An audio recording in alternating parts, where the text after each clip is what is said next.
Yeah. Where'd he get it? What? And we're live. Aaron, why don't you do the ad read? Okay, we're not doing the countdown or anything tonight? I'm bored with it right now and I'm tired. Okay. This episode of the We Like Shooting Show is brought to you by Patriot Patch Company, Hackett Equipment, Swamp Fox Optics, Medical Gear Outfitters, Bowers Group, Black Rhino Concealment, and Brownells.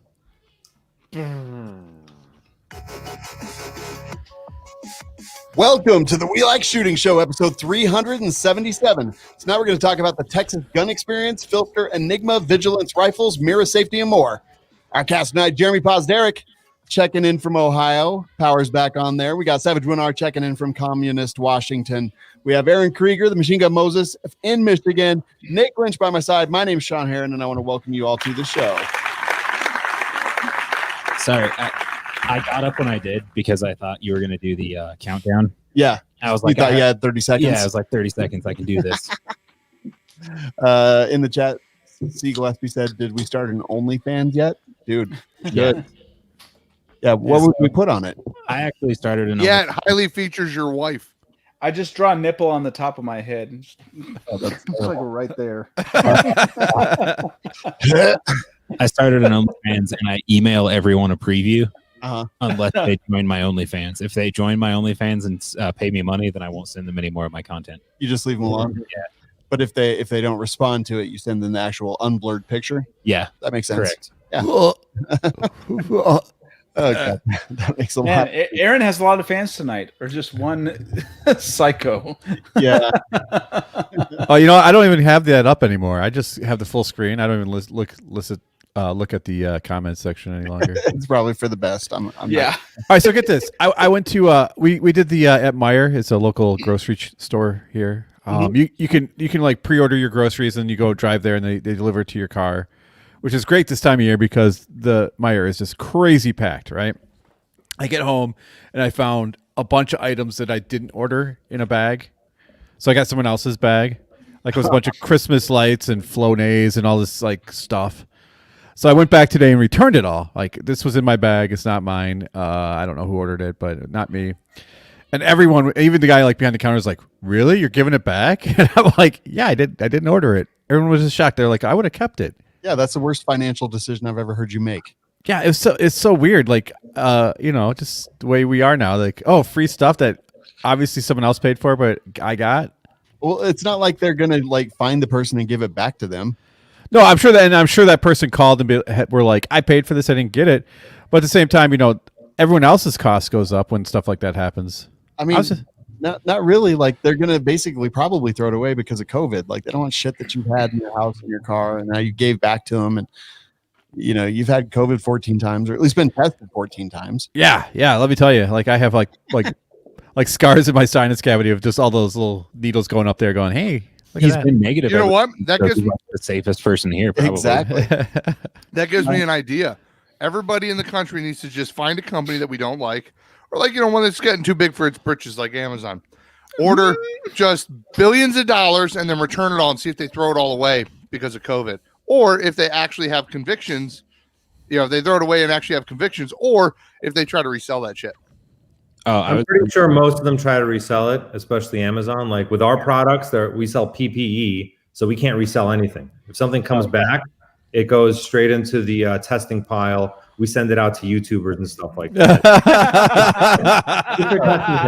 So that's what's happening. God, well, Jesus, that's why. But Amazon, I know for a fact, does resell stuff, and they'll label it as used. Amazon warehouse. If you see Amazon warehouse, that basically means Amazon COVID. I just was surprised at everyone's reaction of like actually doing the right thing. It was like, really? They're just like, what the fuck do you want us to do with it? Right? It's We're like not putting it back on the shelf. It's like, it was Christmas lights. I'm sure they'll put it back up. And Flonase that was still in the box. It was like, but who orders like two things of like those nose pumps things? Someone's got a problem. Yeah. Like, there was a supervisor who was like, damn it, we resolved this situation. Like they called, said they didn't get it. We gave them a refund. It was done. It was over. Now we've got this crap. It's just going to sit on a shelf in the back for the next 4 years before somebody throws it away. The one time Aaron's like, look what a good person I am. And we're all like, you're an idiot. Right. Let's just shit on him. Oh, I know. I'm sorry. It was just shit in his mouth. Aaron, pick a company. I want to pick Swamp Fox Optics. All right, Nick, tell me about your experience with some Swamp Fox optics. You know, it's been pretty positive so far. I thought that maybe, you know how when you go into a swamp and there's like the swamp gas that bubbles up, the methane and stuff. Yes. I thought maybe being called Swamp Fox, like you'd open the box and get a little whiff of some of that swamp gas or something. Not at all. No. In fact, no flammable boxes, no flammable gases in the box at all that I can tell, which is good from a safety perspective, but mildly disappointing from a pyromaniac perspective. Well, I understand you like the methane purge stuff. I do. It's Yeah. true. It makes the boxes lighter for shipping. The gas makes it float up just a little bit, so it's fine. It also makes it blow up a little bit. Alex B said Flonase slightly used 25% off. Aaron brought it back. He's like, these suppositories don't work at all. All right.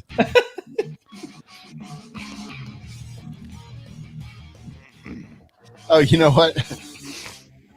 We were doing an ad read and I totally just lost track because I cracked a joke. So yeah, Swamp Fox does make optics. Like Nick said, our experiences with them have been very positive, especially the stuff I've been getting lately. It just gets better and better every one that I've had. The Warhawk is that first focal point, like long range optic that I'm just like kind of in love with right now. Corey P says, can we talk about how people are terrified to spend $300 on the Swamp Fox red dot? The quality of glass is real and no one gets it. Totally agree. SwampFoxOptics.com. Coupon code is WLS is life. And I have a Swamp Fox. Oh, Jeremy's got the blade right there on your BRN 180. Yeah. What do you think of it? Oh, you finally got the triangle stock for that thing? Yeah. After after he gave up mine, or the one I got. Brace. Well, I put this in the show notes, so I'll talk about that then. Okay, we'll talk about it then. Who did that in right now, y'all? Okay, more music. What's our genre tonight, Shawn? It is rock. Okay. Rock singers and bumpers. Let me go ahead and introduce our guest before we get an hour into the show.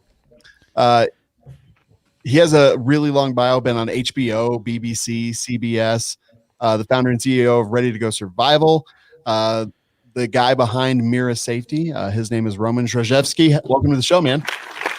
Thank you. Thank you for having me on, Shawn, Nick, and everybody else. We are super excited to have you here, actually, because I've noticed lately that since ammo is a little bit harder to get and guns are a little bit harder to get, people are paying a lot of attention to kind of the other ancillary stuff in the firearms and prepping movement, such as like food and survival and emergency preparedness and stuff like that. So, how did you get into all this? So I started Ready to Go Survival in 2013. We have a lot of traction early on, but then, it wasn't a very profitable endeavor because we sold many types of products. Many of them were we had to get in bulk and, we didn't want to order, 50,000 Sharpies just to put them into our kits. Ready to Go Survival is basically a custom go bag company. And we worked with a lot of regular people just looking to prepare themselves, but also with, DEA, CIA, FBI, kind of alphabet agencies across the world who are just looking for bailout bags for their guys, and they don't want to kind of build them out from scratch. I was also, I was born, as we spoke earlier, I was born in Russia, and right a few months before the Chernobyl incident happened. So it was always talked about in family circles, like, hey, what could we have done to mitigate the situation, to protect ourselves? And then I had another incident where kind of PPE was a very important thing to protect people. And that was, 9/11. My high school was right across from the water. I was going to high school in Bay Ridge, Brooklyn. And we saw the towers come down, my friends, and, a lot of them had family members which suffered really horrible diseases after that. They call it 9/11 syndrome, which is basically mesothelioma and a whole bunch of other things from breathing in all that toxic dust. So, those events in my life, coupled with my fascination with preparedness, led me to start a PPE company. And, this year it's just been kind of a wild ride with riots and COVID and everything else that's happening in 2020. Yeah, it's craziness. So you've had a pretty good year then, like you said. Yeah, we've had a huge year. Our company grew about 20x from last year. Wow. Just with everything that's going on. And, we had our kind of traditional growth curve, but with all the events that are happening, it's just one thing led to another. It really started with the civil unrest going on in Hong Kong, and then morphed into international brush fires, and we had a lot of customers interested in Australia. We sold a lot of masks there. And then the Iranian General Soleimani got assassinated. So that created kind of this big wave of people looking to prepare for the possibility of a nuclear conflict with Iran. And then after that, COVID came, and that kind of made everything else look small because people are truly concerned about just going outside and doing regular day-to-day things. So we saw a lot of growth from that. I noticed on your website countries that you deal with, and a lot of them are Eastern European. Is that just by luck or just by happenstance? How does that work out? Sure. So Mira Safety is actually the retail arm of a few defense contractors, mostly based in Eastern Europe.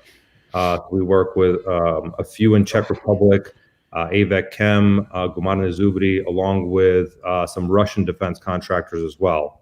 So basically, a lot of those countries listed are just contracts that we have with these, government agencies across the world. Gotcha. I mean, I saw the U.S. was listed there too, so good. Yeah, good, so good for us. For the U.S., we partnered with a U.S. defense contractor named Parler, and they supply a lot of the PPE for the U.S. government. And the HAZ suit that we have, the material used in it is actually actively used by the U.S. DoD. Are you reselling these, or are you actually producing them? So we have a contract with these factories, essentially being their marketing arm and being kind of their retail face for retail sales across the world.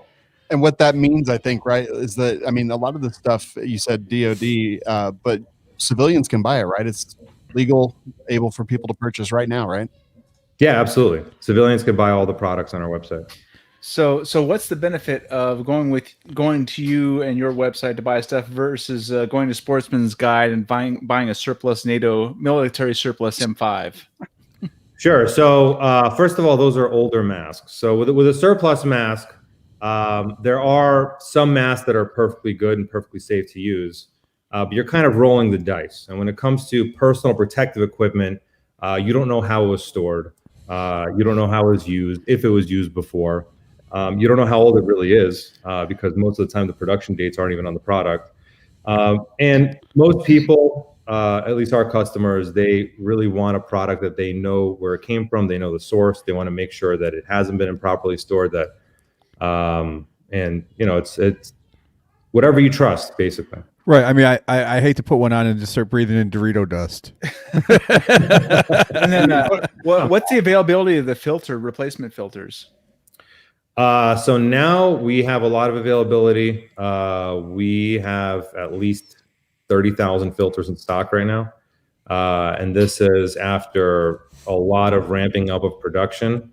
At the beginning of the year, we were running like a 5-month lead time. We finally got through our back order in September, and we actually have a lot of units in stock, ready for whatever the rest of 2020 brings our way.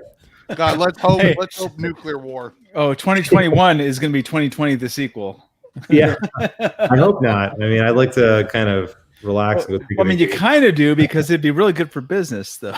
I mean, it's good for business, but at a certain point, I mean, it's like I'm financially doing okay, and my family is, and the people who work with us are. So at a certain point, you just want to take a break and kind of get away from it all. So say somebody buys a mask, and like, how long is a filter good for? Like, how long can somebody safely count on that to work properly before, like, before use and then and during use and after? Sure. So filter use time, that depends on a few factors. This includes the contaminants, the concentration of the contaminants, atmospheric conditions, along with your breathing rate. Really, the practical way to determine if a filter is still working well is breathing resistance the same as when it first started. So as you keep breathing in more contaminants, more particulates, it's going to be harder to breathe through that filter. Or if you start smelling anything, even faint through the filter, you're going to know that it's time to swap it out. Now, many people will say, hey, if you're smelling something, does that mean that you're already dead because you're smelling something? And that's not the case, because certain contaminants, even at very small concentrations, you'll be able to pick up the scent, even though those concentrations aren't high enough to kill you. Dang. Yeah. So it's a very technical product. And there's a lot of it depends. There's a lot of variables. There's a formula involved. That's what CBRN agents do. There's specialists within the military who know these formulas. They know how to employ them. They know what kind of environment they're going into, and they do the calculations to know exactly how much filter they need, so to speak. So it says this is you have a 40 millimeter thread filter. So will other filters that have that same thread pitch match? Yep. So 40 millimeter NATO is the European US standard, minus the M50 mask, which for whatever reason the US military decided they want some proprietary bayonet lug. But yeah, any 40 millimeter filter would work well. 40 millimeter GOST would work well also. You just have to make sure that GOST threading is after 2002, I believe, because that's when Russia also employed the NATO standard.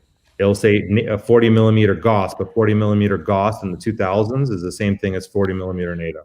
That's awesome. Thank you. Yeah. So you said this stuff's available for civilians, so people can buy it now. And you also mentioned an acronym. So CBRN, can you tell the listeners what that means? Sure. So that stands for chemical, biological, radiological, and nuclear. So when we talk about, we'll talk about the CM7M because that's the one that you sent out for us. Like, talk about that and what the features are, because there's a lot of features that I was like, okay, that's kind of cool. I just kind of wear it to the grocery store. Well, I have one here, and I actually have a brand new mask that we have not yet launched. This is called the CM8M. You see it on camera here. Nice. And this is the CM7M that I sent you. Yeah. So looks wise, that one, the 7 looks pretty fucking badass. The other one, yeah, that looks like scary. It looks scary. Yeah, it's pretty intimidating. Yeah. If that's the only. And if you're wearing one of these on your face, people aren't going to really want to mess with you. Like, yeah, that guy means business. He's pretty serious. That's the only mask I will wear in public. That is fair. That is the only one that'll actually protect you. Yeah. It's funny because everybody says Jerambe would wear a mask in public every day. What's funny is you can't fly with these masks. Really? So you could put a bandana over your face and get on a flight no problem.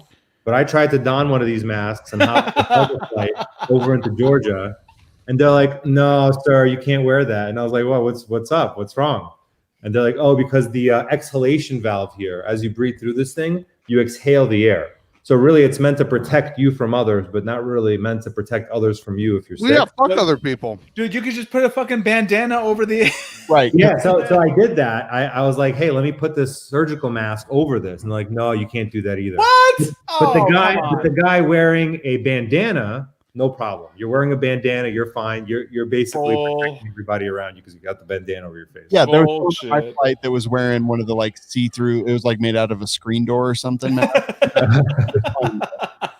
Yeah, I mean, these policies aren't really set by PPE experts, people who actually understand what these products are and how they work. No, for many companies, just a check mark. It's like, oh, look, I'm doing something. I'm helping. Yay. Right. That was never the intended purpose. The whole purpose of the mask thing was to get pussies, cowards, and stupid people to still go shop.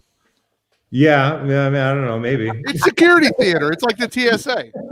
It is security theater. I do agree. I I feel a little lied to over this whole filter thing, because the Metro video game series told me that it was like roughly 5 minutes, but it was like a precise amount of time. I can't remember now that you could like set your watch to, because you have Metro, yeah. There's a big kind of Metro contingent that really is into our masks. I never played the game, but I heard it's like pretty popular. Oh, yeah, they're pretty awesome. Yeah, so a mask like this, what would you be looking for? You'd want a CBRN resistant rubber. Okay, so that's bromobutyl, EPDM, butyl rubber, and what makes it CBRN resistant? The test that they do is they test it on mustard gas and mustard drops. So I feel sorry for that guy. so if it can withstand mustard because it's really caustic, nasty stuff that kind of melts through a lot of other rubbers. If it could withstand mustard gas penetration, then it could withstand many of the other CBRN agents. You said penetration. Mustard gas like blistering and stuff as well on skin, right? What's up? Mustard gas causes blistering on skin and all that stuff. I think where mucus is, right? Fun. You don't want to get mustard gas. Yeah. So Aaron, you said you feel bad for the guy that had to test it. I feel bad for the guy that had to test the one before this one. Right. So a mask like this, another feature you'd see is the tapered cheeks over here. So this would allow you to get closer to the stock of a weapon to make out your sight picture. So that's really important. With another mask, I don't have one here with me, but the one with the panoramic view, the shape of the visor makes it difficult to get close enough to the weapon to actually make out your sight picture. Yeah, like that. Like that. So that's a Millennium mask. I believe with that one, it might be a little easier to get close to it because it's a soft visor, right? Is that a soft visor? Yeah, up here, top. So the soft visor still allows you to get closer. I was going to ask you about this. What your thoughts were on something like this? No, it's a good mask. So that mask, brand new, retails for about $500. Yeah, I have a bunch of these actually. Yeah. But they're masks are about $500. When you get them used or something on eBay, they're like $150 now. Yeah, no, I my other. This is the only one that's actually out of the bag. The rest of them are still packaged up. Obviously I wanted to try it out. But it's a good mask. I mean, it's still actively used by military and law enforcement. So it's a great mask. Yeah, so my only concern with masks, and this is the biggest issue that I have, is if you look at me, I have glasses on. Yeah. So something like what you have in your hand, will I be able to wear glasses? You won't be able to wear glasses, but you will be able to put in a spectacle kit. Okay, and I'm familiar with those too. Yeah. Yeah. So I have a spectacle kit over here. Well, I have it on the side. Basically, you plop it right into here, and it's basically glasses that sit inside of your mask. Without the earpieces, so it's basically just basically your eye frames. The biggest reason why you can't wear standard glasses with a gas mask. That makes sense. Because it would break the seal around the sides of the temples. You can't have any, glasses. We're all fucked anyways. We'd have to shave. Right. And speak for yourself. So another feature here is nods capability. So in order to use night vision devices, you'd need some kind of eye relief to get it closer to your eyes. So this mask is specifically developed for that, as is this one. Yeah, mine is not. Yeah, yours is not. You can't use night vision with yours. Well, see, at that point, you don't need to be able to get behind the rifle because you'll have an IR laser. That's yeah. I mean, you'd have a PEC 15 if you're that high speed and just fucking wouldn't be looking down the rifle. Right. I mean, if you have something attached to your rifle, sure, but you still need to get close enough to make out the picture. No, not with a PEC 15. You don't. In IR, if you got IR on a headset, you have a visible laser that you can follow through the IR that everybody else can't see. Jeremy, listen, the nods have eye relief on them, so like you need to get the lens, the objective close enough to your eye, and he's I get that saying. I thought he was saying to get behind the rifle. No. He's saying that to get it close enough to your eye so you can actually see the laser. Yes. Night vision. Yeah. Sure, you still need to use the nods. You still need to have them on your eyes. So you would need a special kind of mask for that, and it would require that eye relief. So a mask like this has this. Along with that, you want a drinking system, because if you're running and gunning, you definitely don't want to be taking your mask off just to take some water. Vodka. This has a Camelback compatible drinking system. You hook it up to the Camelback. It's got a little straw inside of here. Perfect. Yep. Twist right into your mouth in there. See it? You know what we're doing here, right? So, asking for a friend, could you potentially hook up a large glass water pipe to one of these? I believe there are water pipes meant for tobacco purposes only. There are water pipes that are 40 millimeter threaded. So you can thread them into any gas mask. Oh, wow. That's great. Savage is really happy to But have wait that a minute. information. Where does the smoke go? Out of the exhalation valve. Okay. Yeah. All So right. it comes right out of here and just sneaks right out. Somebody So- boxing I themselves. was like, where else is it going to go? You want to hear a fun story about smoking in a gas mask No. safely without breaking? So the old the old military ones plugged into the top of the canteen cup or the top of your canteen lid, your canteen cap. So you would clean off the lid, you'd plug your gas mask into your canteen, hold it upside down, and you could drink out of your canteen without taking your gas mask off. Inside the lid, there was like this rubber gasket that went down to like a point. Well, it was too small to hold a cigarette, but if you cut it back a little bit, you could wedge a cigarette in that rubber like really tightly, and then you could light the cigarette and smoke it through the drinking straw. Kind of like this. Yeah, and you could smoke it through the drinking straw. There's just smoke coming out the side of your fucking gas mask, and you got a cigarette like 6 inches away from your face inside your fucking canteen cap. Just to let everybody know, that use would not be covered under warranty. Wait, so then when you go to drink, it just tastes horrible. Right.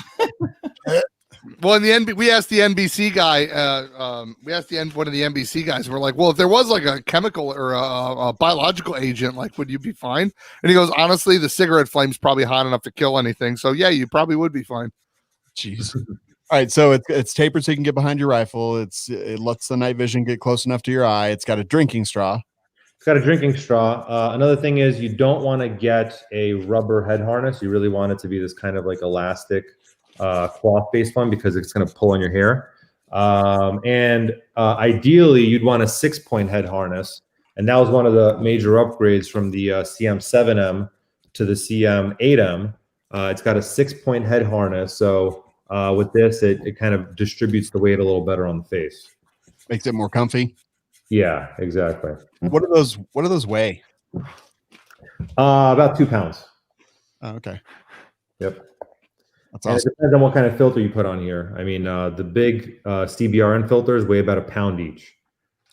You only really want to wear one filter with a mask because the other side is meant for your shooting side. If you put a filter over here, you're not going to be able to get close to your weapon. That makes sense. So we've established that mine is $500. How much is yours? So this mask right here is $250 brand new. Wow, that's a really good value right there Yeah. comparatively. Yeah, this mask is we haven't set the price yet, but it's probably gonna be around $300 to $350. And Still it's value. have comms capabilities. You just pop this one off right here. This is the exhalation valve, and a microphone setup comes on here, and it's cross-compatible with our other mask because it has the same exhalation valve. So one microphone, and you can use it with all 3 of our adult masks. That's actually really cool. Now, where do you see most of your sales going to in the States wise? Major cities, New York City, Los Angeles, basically all of California because of the wildfires. We also have a filter that specifically is made for fire escape. It has an oxidizing agent inside of it called hopcolite, which converts carbon monoxide into carbon dioxide, allowing you to breathe it out. And a lot in Washington, Portland area, really kind of the hot spots around the country where tear gas is deployed. We'll definitely see a lot of interest and people coming onto our website and purchasing. That's awesome. In California, especially because Is there any way to locate if the person buying the mask is Antifa so you can send them a defective one? Well, we live in America. It's a free country. Anybody could buy any gun they want. As long as you're a law-abiding citizen, anybody can buy any gas mask they want or other tactical accessories. All I'm saying is I want some masks made under communist labor and some under capitalist. And if they're a communist, they have to buy the commie one. Commie one, right? Okay, yeah. All you have to do is create a coupon code that is Antifa, and then you'll know instantly anyone who uses that code Why would he do that? what though? to send. So you know what to send to them. So Antifa dollars spend just as well as your dollars do. I was just following with Jeremy's it's line of called questioning. capitalism.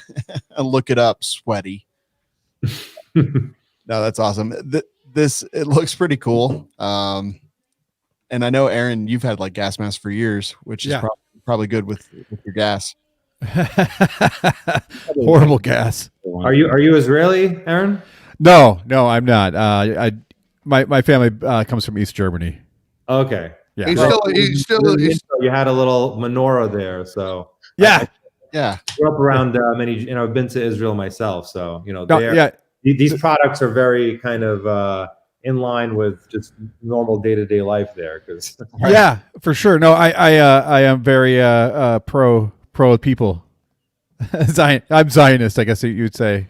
Aaron looks just like Woody Allen, and he's like, "No, I'm from Germany." Are you Zionist? No, no, actually, I'm not. There's a lot of Israeli politics that I don't agree with, so I'm not very Zionist at all, actually. Interesting. but you are a Jew. Technically, yes, not a practicing. No, Because I love bacon. he just didn't feel he didn't think he could get good at it, so he just didn't practice. Right? It's like, why bother? Hey, Roman, how durable are the lenses in like the area where you see out? So this is polycarbonate. The other polycarbonate mask we have, the CM6M, we're actually doing a big destruction test coming up with Ordnance Lab. I don't know if you guys ever heard of Ordnance Lab. Mhm. They'll be on the show soon. Masks, and they're going to be doing a whole bunch of simunitions and less than lethal stuff, and just shooting it at the visor and seeing how it performs. Because actually, one of the biggest contingents of customers we have is reporters. We have a lot of reporter customers who are going all over the world to these hot spots. Many were going to Hong Kong when they had civil unrest, but now they're civil unrest is right here in this country. And, they want to know if I get shot accidentally with a beanbag round, or something along those lines, is it going to break and, cause me to lose an eye? So we tested the CM6M mask with a beanbag round fired from a 12 gauge, the CTS rounds, at 10 to 15 feet, and it did not break. Nice. I still want to know if they think they're going to keep their eye if they get shot in the face with the beanbag round without the face mask. Yeah, I don't. I mean, for them, it's all about just maximizing their chances of coming home and not being maimed or losing an eye. Or So with the masks themselves, I know that press usually has a certain specific color they wear. I think it's like a baby blue or something. Do all masks just come in black, or do you offer different colors? No, it's just black. We will have this one coming out in white as well. Just to make it even more terrifying. Stormtrooper. For medical personnel, just to fit in with that whole white lab coat kind of look. Yeah, easier to make a skull face on it. Okay, I get it. Yeah. But also for the guys who want to, wear gas masks in the snow and camouflage in with their snow kit. Yeah. Oh, yeah. Very well. So, what's the craziest warranty return that you've gotten? Craziest warranty return. People don't really return their masks, especially now. I mean, they're built to last, so you could beat these things and pretty good, and they'll hold up. We don't really have any crazy warranty returns, and we don't do returns now because of COVID, so we temporarily stopped our exchanges returns policy. But we haven't really had any crazy warranty exchanges. So with biological, nuclear, radioactive, and chemical, you need different filters for each. Is that correct, or do you make one universal filter? So we have one universal filter, which is called the CBRN filter. Okay. It is a multi-gas filter. You can buy filters in the market which are meant for just one type of contaminant, where let's say exactly the type of environment you're going into, and exactly that it will have, let's say, a type of gas in it. But most militaries and law enforcement agencies, they'll have multi-gas filters because they don't know what kind of threat they're going to face. Mhm. And really, the best thing to have when you really don't know what you're going to face and it's available is an SCBA system, self-contained breathing apparatus. Correct. But that's a little more complex for the average person. Your average civilian isn't going to purchase an SCBA system for I've got one. You don't have one? Yeah, we got them at work too, everywhere. So it really helps. Crazy. Hold on one second, Aaron. We're talking to Roman Zrzewski from Mira Safety. We're going to take a quick, brief break and talk about an advertiser.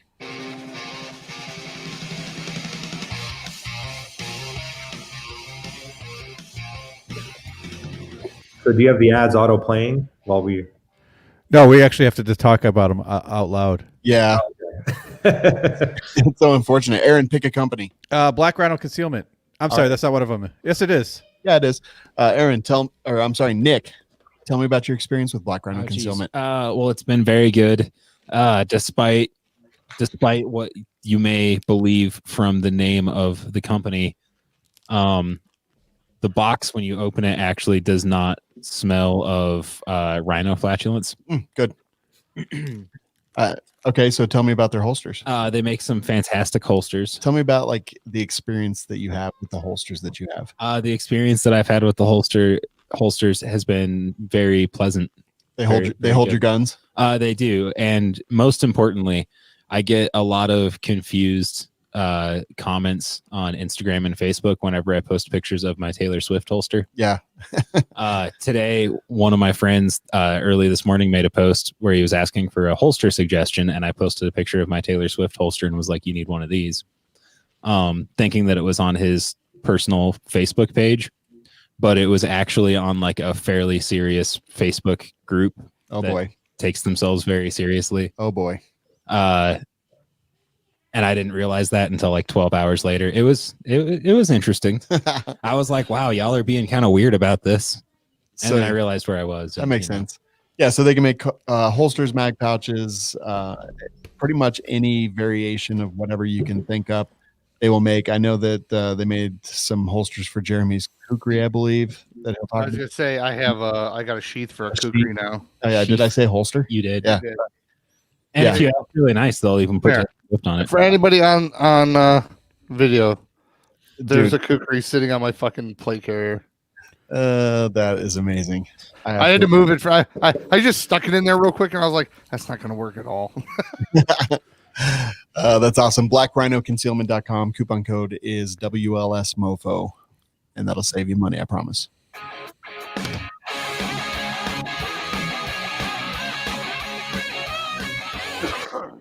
Okay, Aaron, sorry to interrupt you. What were you going to ask? Well, we've been talking a lot about masks, but your face and your breathing are important, but the rest of your body is pretty important too. And you also offer items like that, right?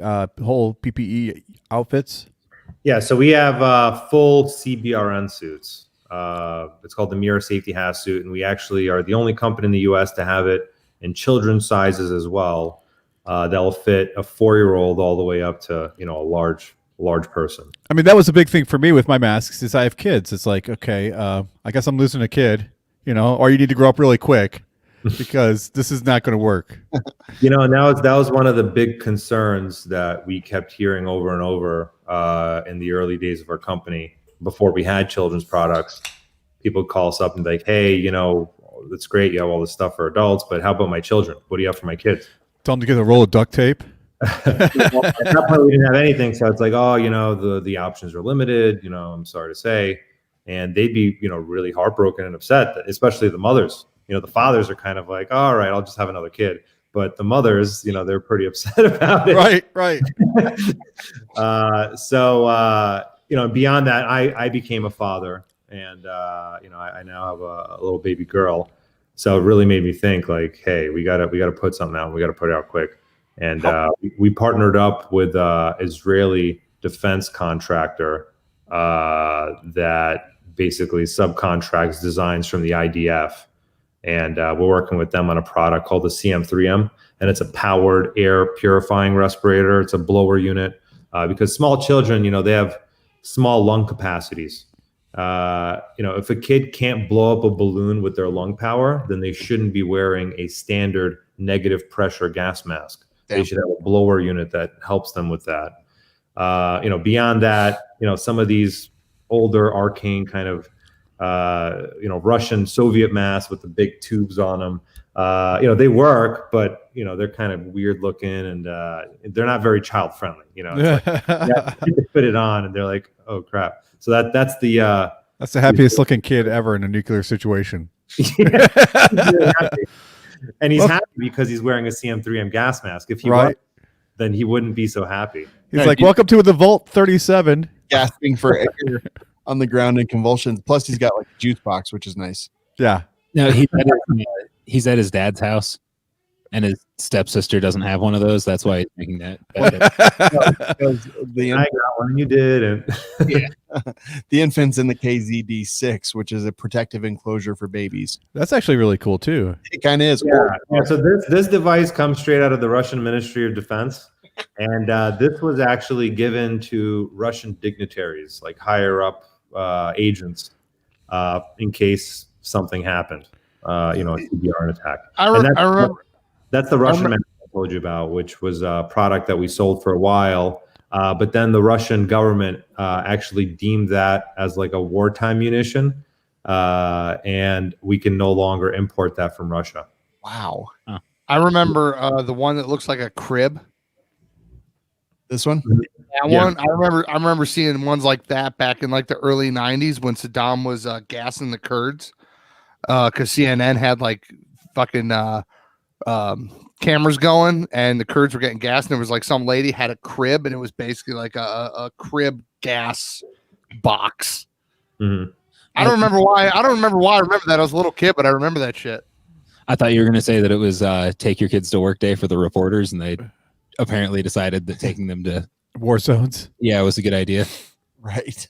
Yeah, it's strange how the Russians, and the Israelis are always on top of this children's PPE. But here in the U.S., there's absolutely no manufacturers that have kids' PPE. We're pretty much the only company in the country that even sells this kind of stuff. That's because Americans aren't getting gassed. It's too awesome here. Well, yeah, no, that's a very good point. But there's always that what if, right? It could happen. I get that, but Israel constantly gets rocket attacked. Yeah, they do. Russians don't always get rocket attacked.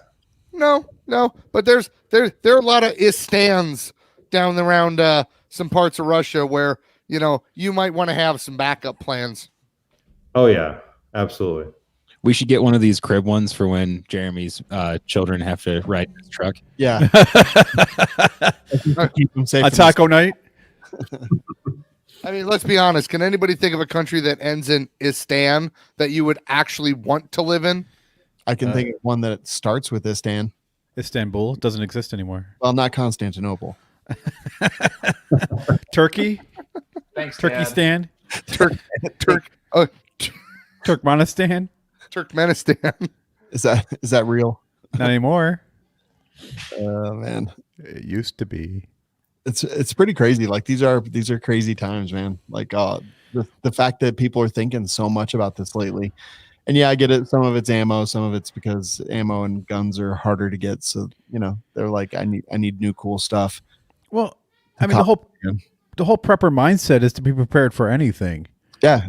I mean, you have water filtration, you have bug out bags, you have safety for everything, but a lot of people don't actually consider the whole concept of I need to breathe, and that's something that's lacking. And I think this is actually, that's why I have mine. I mean, it's really important. Yeah. You should be covering yourself on all fronts. Well, this was initially a very niche product line, and we knew there was a certain niche for this product line, but that niche since the beginning of 2020 has greatly expanded. Without question. More people are thinking about this stuff. It's come top of mind. And, it's just one event after the other. I can't pinpoint it down to one event that's making people go out and prepare in droves, which they are. But it's just a combination of things. You see one thing, you see another thing. It's like every week of 2020 tries to like one up the week before. Right. Do you have like ones that are? Do you have ones that will protect you from killer hornets too? Murder hornets. When I saw the killer hornets, I was like, "Come on, 2020." My favorite one was like someone found like this ancient vault in the some cave. They're like, "Let's open it." Let's not. They're like, no, it's not the time. There's a glowing light coming from it. Right? Oh yeah, it's the perfect time. Let's do it right now. It's just ridiculous. All right, so let's talk about the elephant in the room here. Beards. They're going to work with masks. Beards are no good for wearing any kind of. Fuck! I was gonna say beards are no good. If you would have stopped there, I'd have been like, "Fuck you, sir." Guess I'll die. Yeah. Yes. So we've got this hood here, and this isn't something we sell on our website, but we do government contracts with this. So with a hood system, this actually seals around your neck. Okay, so it covers your whole head, and that way, unless you got a big like neck beard going all the way down and connecting to your chest, you would wear this with a positive pressure system, like a PAPR, powered air purifying respirator, and you could actually wear this with a beard and not get gassed. All right, that's fair. I'm disappointed that it's not black though. Yeah, it's not black. It's very tactical. It's not black. Really, what we recommend for guys with beards is keep a beard trimmer in your kit. So in case the shit hits the fan, yeah, you're gonna have to get rid of that beard. You can't be all macho. When do you know how bad it sucks to shave right before you go into the gas chamber? Oh god. Yeah, I mean it sucks, but it doesn't suck as much as dying. So True. Agreed. True. That'd be so crazy because guys can't just shave their beard off. They have to like get the handlebar mustache, and eventually go to the Hitler stash, and then be like, they're done. Because you gotta you constantly look at different. Like, oh, I wonder how this will look. Meanwhile, just hey, hold up, stop gassing. I need this for my Insta. Right, exactly. So when you were on like HBO and BBC and CBS, like what kind of stuff were you talking about? So BBC did a documentary, and it was like preparedness in America, and it was kind of sensationalist. They told me it wasn't going to be sensationalist, but it ended up being pretty sensationalist. And my buddy and I, who I started Ready to Go Survival with, we were the only, more or less normal people on the show. The other preppers they were showing were like feeding, raising wolves and doing all this like, eating canned food from like 30 years ago and had like no teeth. It was pretty bad. And it was like, oh, and then the prepper business. And we seem like kind of normal people in comparison. So that was the BBC thing. HBO, we were in this show called High Maintenance. And it's about a weed delivery guy in New York City. Nice. And it was like the early stages of my first company, Ready to Go Survival, where we kind of supplied the bags for them and had a small part in there. That's pretty much it. I mean, we've been on a few different media outlets over the years, and recently our masks were featured in the new Christopher Nolan movie Tenet. Oh, nice. Have you seen the movie Tenet? I haven't. Want to. Yeah, so Tenet's pretty cool. It's really a mind trip. And basically, it's like things going forward and backward in the same scene. Right. I know the movie you're talking about looks really good. I just is it out yet? It's out. It came out early September. It's doing really poorly in the U.S. because people are still afraid to go back to the movies. But it's doing great on Pirate Bay. They're not open. It has nothing to do with being afraid. They won't open up. Yeah, they won't open up. I mean, I went to the movies and I felt pretty safe, here in Texas. Yeah, but you probably were wearing your full gear. I was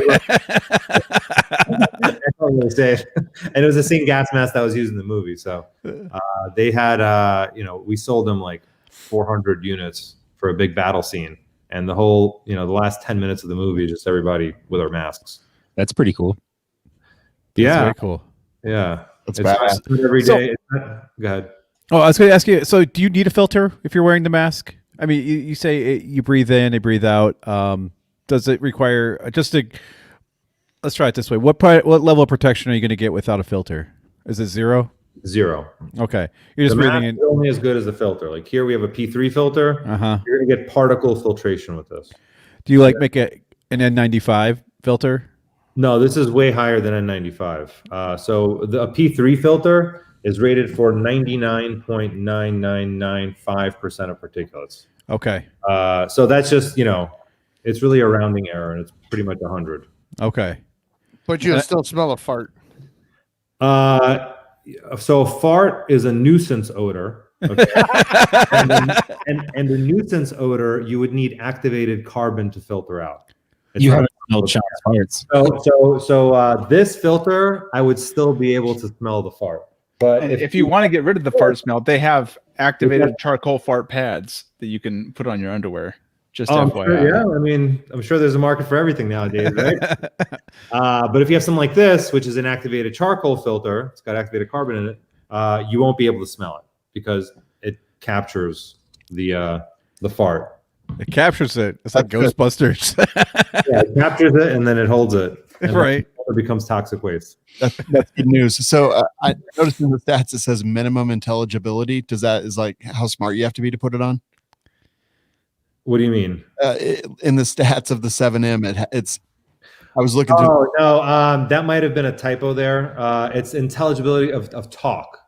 So it's just the speech diaphragm. How clear is your speech when you speak through it? And it's supposed to be at least 95% as loud as per the standard we were following as your normal voice. Okay, that makes sense actually, because I guess it's all sealed off, so you would have to have some mechanism by which you could even hear people talk inside of it. Well, yeah, your ear holes are still unplugged. Vibrating plate right inside of here, which you'll see inside. It's here a little dark, but there's a special plate inside of here which vibrates when you talk from the inside to the outside. And like a diaphragm? Yeah, it's called a speech diaphragm. Oh, okay. Yeah. Interesting. That's awesome. So what do those filters like? Are they effective enough to like filter out viruses and coronaviruses and stuff like that?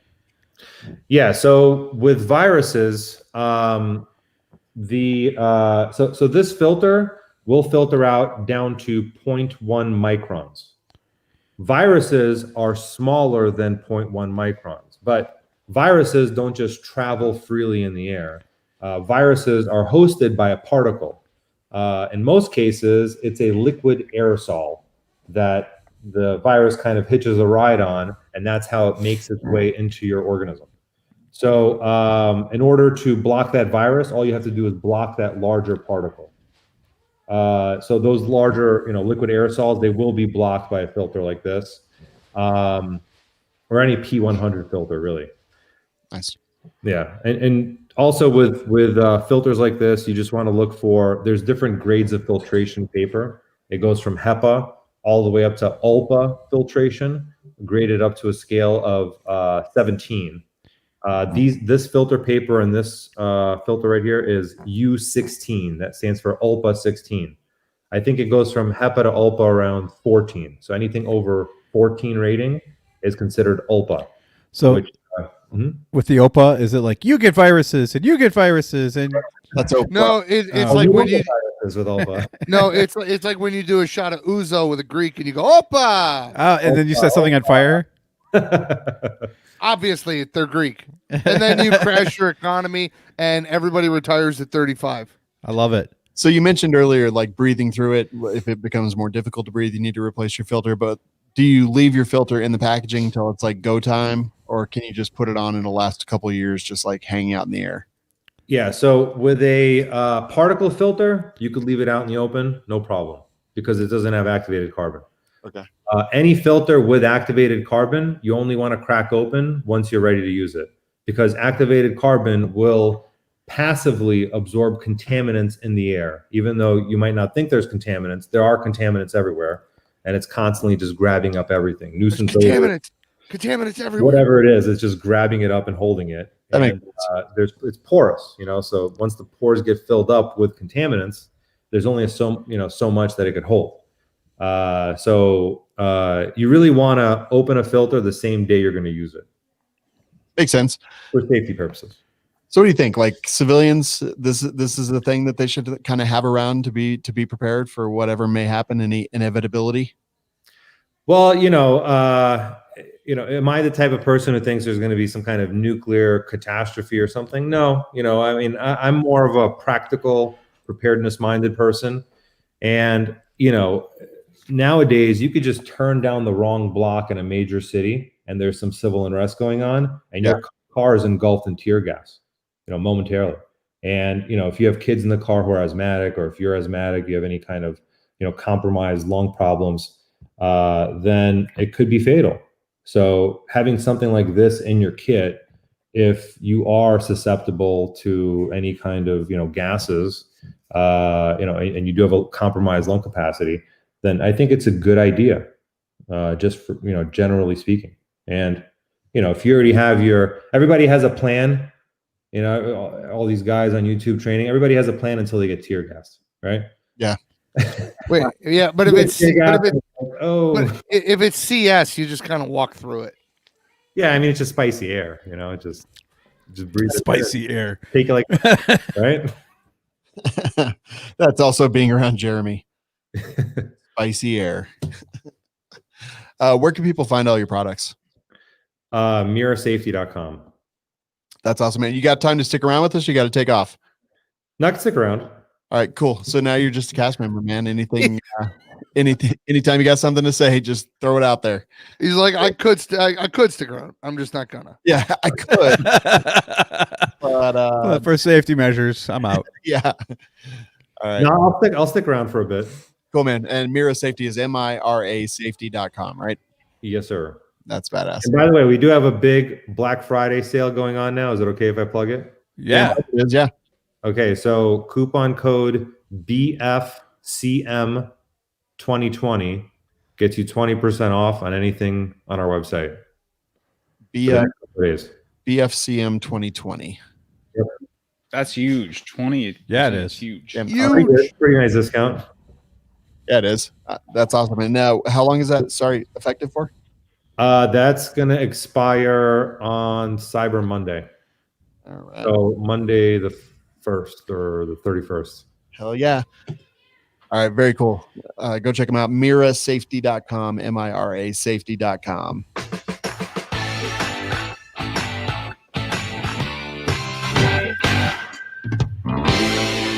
All right, Aaron, pick a company. Bowers Group. Dick, tell me about some experiences that you've had with Bowers Group.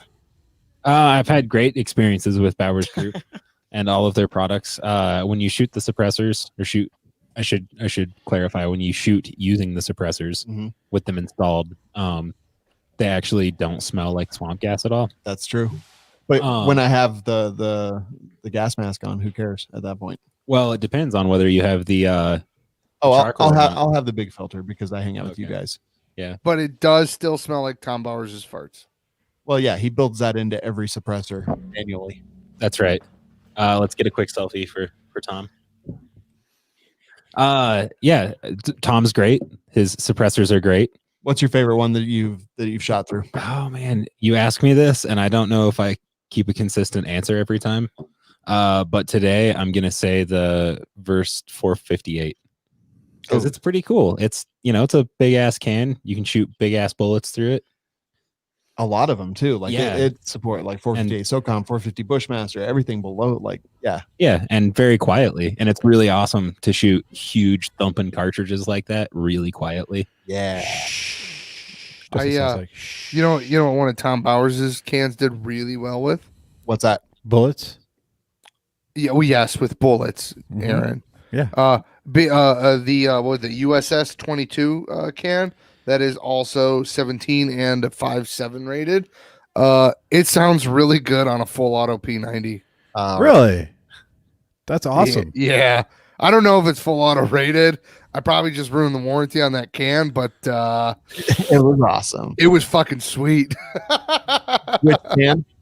Huh? Which can? The USS. USS 22. I think it is full auto rated if I recall correctly. I mean, it might be because it handled it like a champ, but yeah, it was fucking tits, dude. That's awesome, man. Go check them out, bowersgroup.com, coupon code WLS.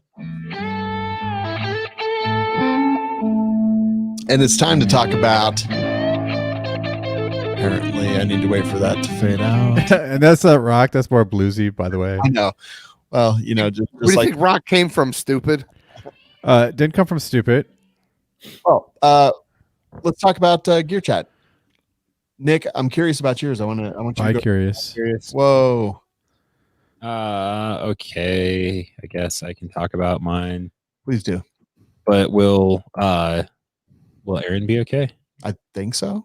Ah, damn it! I didn't do the link. I know. I'm looking for it right now. I'm sorry. I just typed the thing in. It's okay. I really messed it up. I'm not mad. But it's the PHLster. I guess that's how you say it, right? He's from Philadelphia. I have no idea. The Enigma is the name of the holster, but it's not just a holster. It's like a holster and a belt and like a belly band. And I think that's a thigh strap. I'm so confused by It's what like I'm looking at. it's a whole thing. I'm curious why this would be an issue for me. Why it would be an issue for you? Yeah, you said I wonder about Aaron. Or are you thinking of a different Aaron? I heard you say that too, and I had no idea what you're talking about.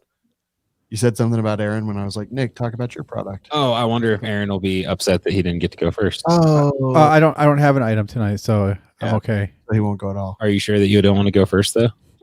Sure, I'll go first. Tonight I'm talking about nothing. Your turn, Nick. I don't know. Yeah, so basically this thing goes inside your pants, and you don't, as far as I can tell, have to wear like a belt through your belt loops, or you could wear this with gym shorts because it's got its own belt built into it. And it comes with a penis lasso.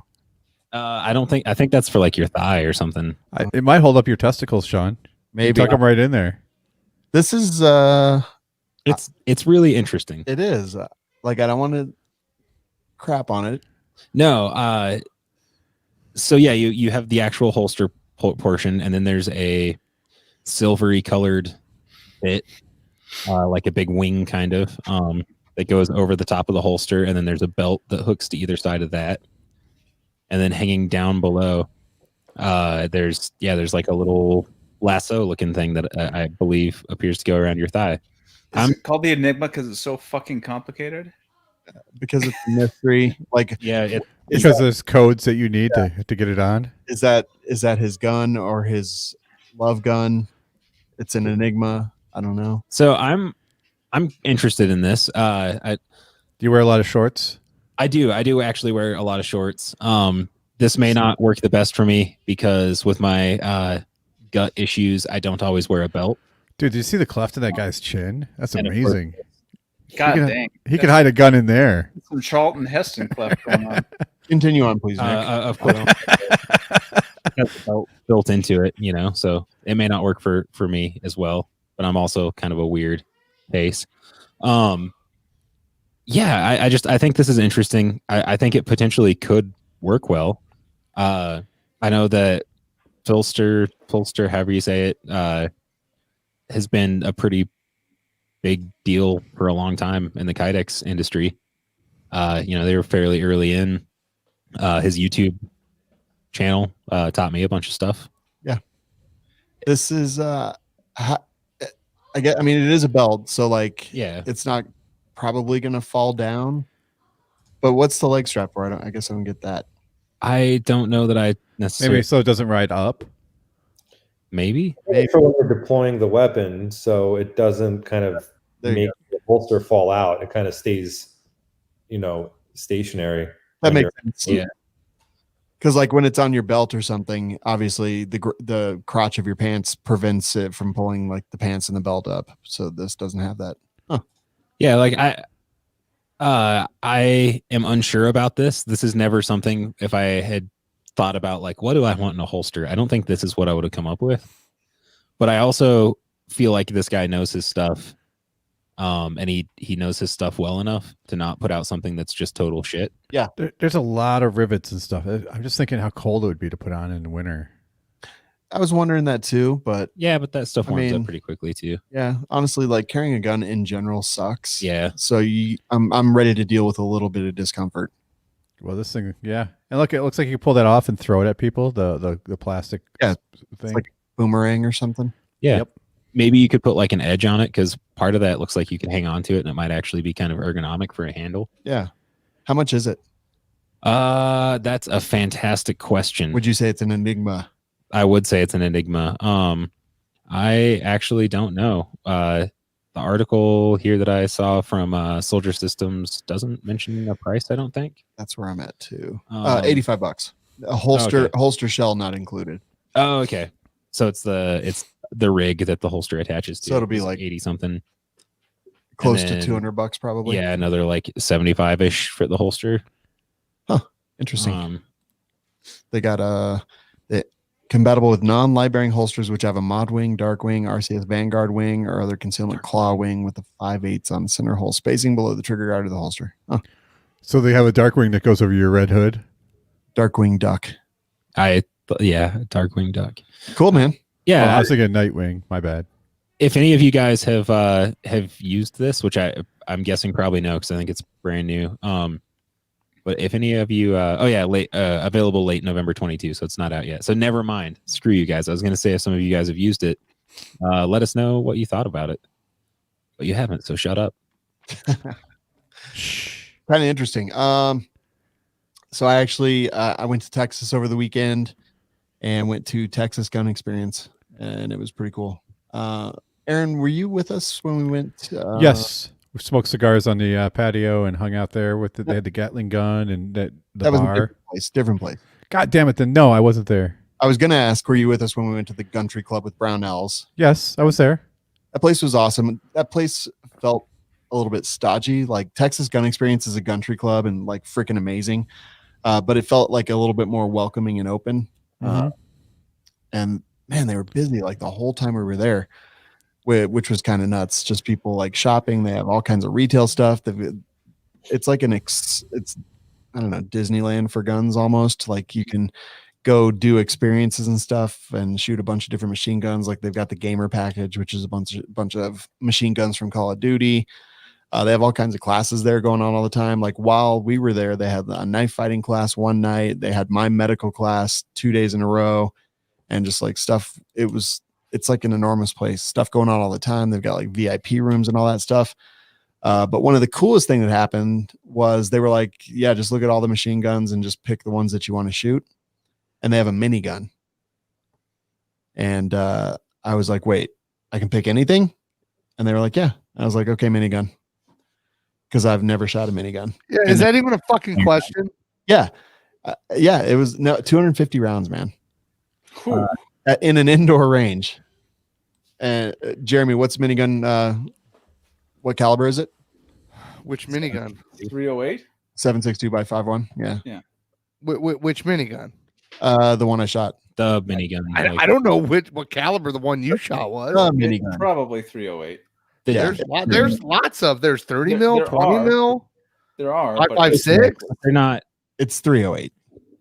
It was an indoor range. So I was like, that's going to be weird. So anyway, they go get it all set up and go in. And, it's all like harnessed down and shit because it's an indoor range. They don't want me shooting 200 rounds into the ceiling. So it's got a laser on it and everything. And, it's connected to 2 fucking car batteries, which is also kind of cool. And the belt's down there. I didn't actually know how many rounds there were. He's like, all right, everything's set up. Activate the laser with your left thumb. And then there's a button for your left or right, and you can trigger it then. So just pull and hold. It'll spin up a little bit, then it'll shoot, and I'll tap you on the shoulder when it's time to let go. So I was like, all right. They basically, I think they have to announce over the intercom. They basically shut the whole building down and let everybody know that it's about to sound like the building's coming down or something. So dude, I'm in there. There was other people in the range, and they're like, hey, he's going to shoot this. Just 1 second. So I click that button. And it just spins up and then starts shooting. And so like after about 5 minutes of this continued shooting, I realized that I wasn't breathing. And so I let out a breath, and God, it felt like 5 minutes. It felt like 5 minutes of just straight 308 rounds going down range. So I finished, and like my skin was tingling, and it was like amazing. And there was just like smoke and gas everywhere. And then they purge the range and it all goes away. When I looked at the video footage afterwards, 5 seconds. because 3,000 rounds per minute, so it took just a little bit over 5 seconds to shoot all 250 rounds. It was incredible, man. Wow. Yeah. Did you do it in slow motion though? Did it in 60 frames a second. Yeah. Nice. You're gonna have to give me that footage so I can dane it. Okay, I will actually. Honestly, one of my bucket list items that I've never done before, and it's cool. You can literally go there and rent their minigun and shoot it. What part of Texas is that? It's in Grapevine, Texas. Okay. Yeah, it was incredible. How was their wine? I didn't see any wine, even though it was Grapevine. Yeah, you would think Grapevine would have lots of wine. You would think so. And then I also picked the G36C, the MP5 SK. What else? Oh, Grease gun, grease open gun. bolt. 45 ACP open bolt. That shit was awesome. Jeremy, have you ever shot one of those? Shot a Tommy gun, never a grease gun. So the grease gun is like, oh, go ahead, Aaron. I'm sorry. And a scar as well. No, not a scar. It was a 249 Parasaw. Oh, okay. The like It's like shooting a Sten gun. it's slower. It's slower. I know because it's a 45, but it's that same like you feel this just like 4-pound bolt just dack. You're like, what the fuck? Yeah, Angel went with me. I told her, I was like, holy crap, if we lived here, we would totally like get the VIP membership, which isn't even, it's not that expensive at all. It's like not bad at all. And you can basically go unlimited times, and they have like a whole lounge for you and a private range for VIP. Like, dude, that place is awesome. I wish we had a place like that here. Our indoor, hey, there you go. In the world, our indoor gun clubs suck here compared to that. I couldn't afford to build one like that. Dude, it's top of the line everywhere. Wait a couple of years, that'll be fine. 75-inch TVs in the training rooms, like beautiful training rooms that are decorated nicely and great chairs. And dude, yeah, it was like living. It was like renting a rich guy's house for a weekend, except you got it on Airbnb, so it only costs like $100. Right on. Remember that mansion we got in Georgia for like super cheap? Yeah. The plantation. Yeah, it was like that. It was like, I know I'm not rich, but I feel rich because I'm here. Did it have a Porsche in the garage? Probably. I don't know. And then we had Tony Simon there too, which was kind of like set everything off perfectly. Texas gun experience. If you live in Texas, or even if you're like traveling through, whatever, I highly recommend that place. Not only that, but the people are fucking awesome. And did it have a green pool? A green pool? No, Yeah. it did not. Okay. It did not. Not quite like the mansion. And then one of our listeners, Brian, actually, he got in touch and said, "Hey, you want to do some medical classes here?" And he works there, and just the whole thing from start to finish, everyone was cool. It was an amazing place, and I feel super lucky that I got to do it. So that was Texas Gun Experience. And then I just wanted to quickly announce, I mentioned a few weeks ago that This Week in Guns was coming back on the Firearms Radio Network.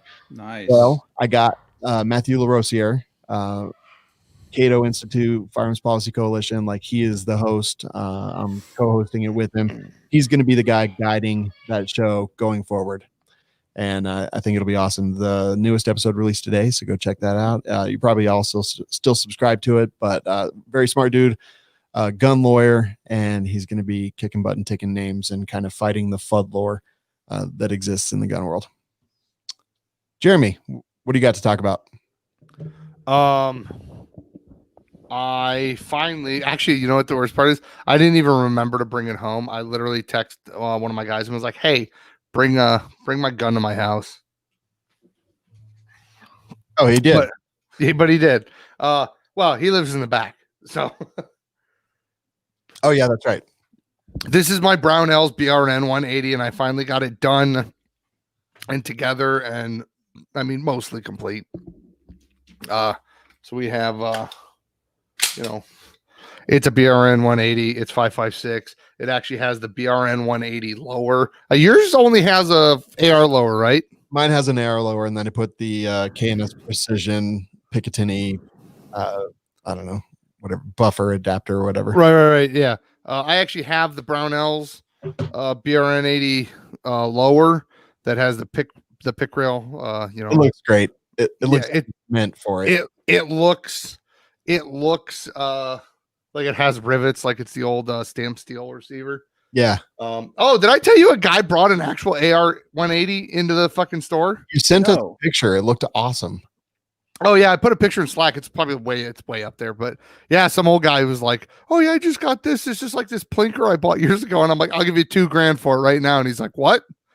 I'm like, I don't even know if it's worth that much, but I fucking want it. I will give you $2,000. He's like, no, I just bought this as a plinker like 50 years ago. I'm like, you Oh my old God. fuck. I'm like, how about you leave that to me in your will, and I'll kill you in the parking lot. But yeah, it's I have the foldable triangle brace. I have a Swamp Fox Prism optic on here, the blade, which works for my astigmatism because I don't see dots for shit. All dots kind of look like Africa to me. You know, it's actually really funny. I have lived my whole life, never had any idea that I had astigmatism until I shot a red dot. Well, no, and not even that. I just thought all red dots look like that. I was like, yeah, it looks like a birthmark on somebody. Right. I saw a picture on the internet, and it was with astigmatism and without astigmatism, and with astigmatism had like long lines coming up and down off of the tail lights. And the other one, it didn't have that. And I'm like, wait. Y'all motherfuckers don't see this shit? Nope. I had no idea my whole life. Yeah, seriously. I was like, I just thought that's what headlights and taillights look like at night. Same here, man. I was like, this was last month, just a few days ago that I realized this. But yeah, it looks good. Yeah, it's fun. I like it. Shoots good. Hasn't fucked up on me yet. I haven't really shot it a lot, ammo being what it is. I want to convert it to AR-18. Okay, so I've been me and Sven from Manicore were actually looking at this thing because I think he said he got one too, and we were looking at the internals on how to make it full auto. Yeah. And it's definitely not going to be like an AR-15. Yeah, it's way different because the bolt is so different. Well, yeah.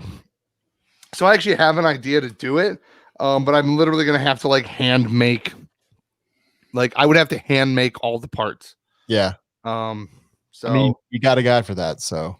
Well, no, I mean literally with a file. We couldn't even. It wouldn't even be machining it out. It would be like me hand cutting it with a file and putting it exactly how I want it, and then taking that to a machine shop that could take the dimensions and have them cut it out with a CNC machine. Yeah.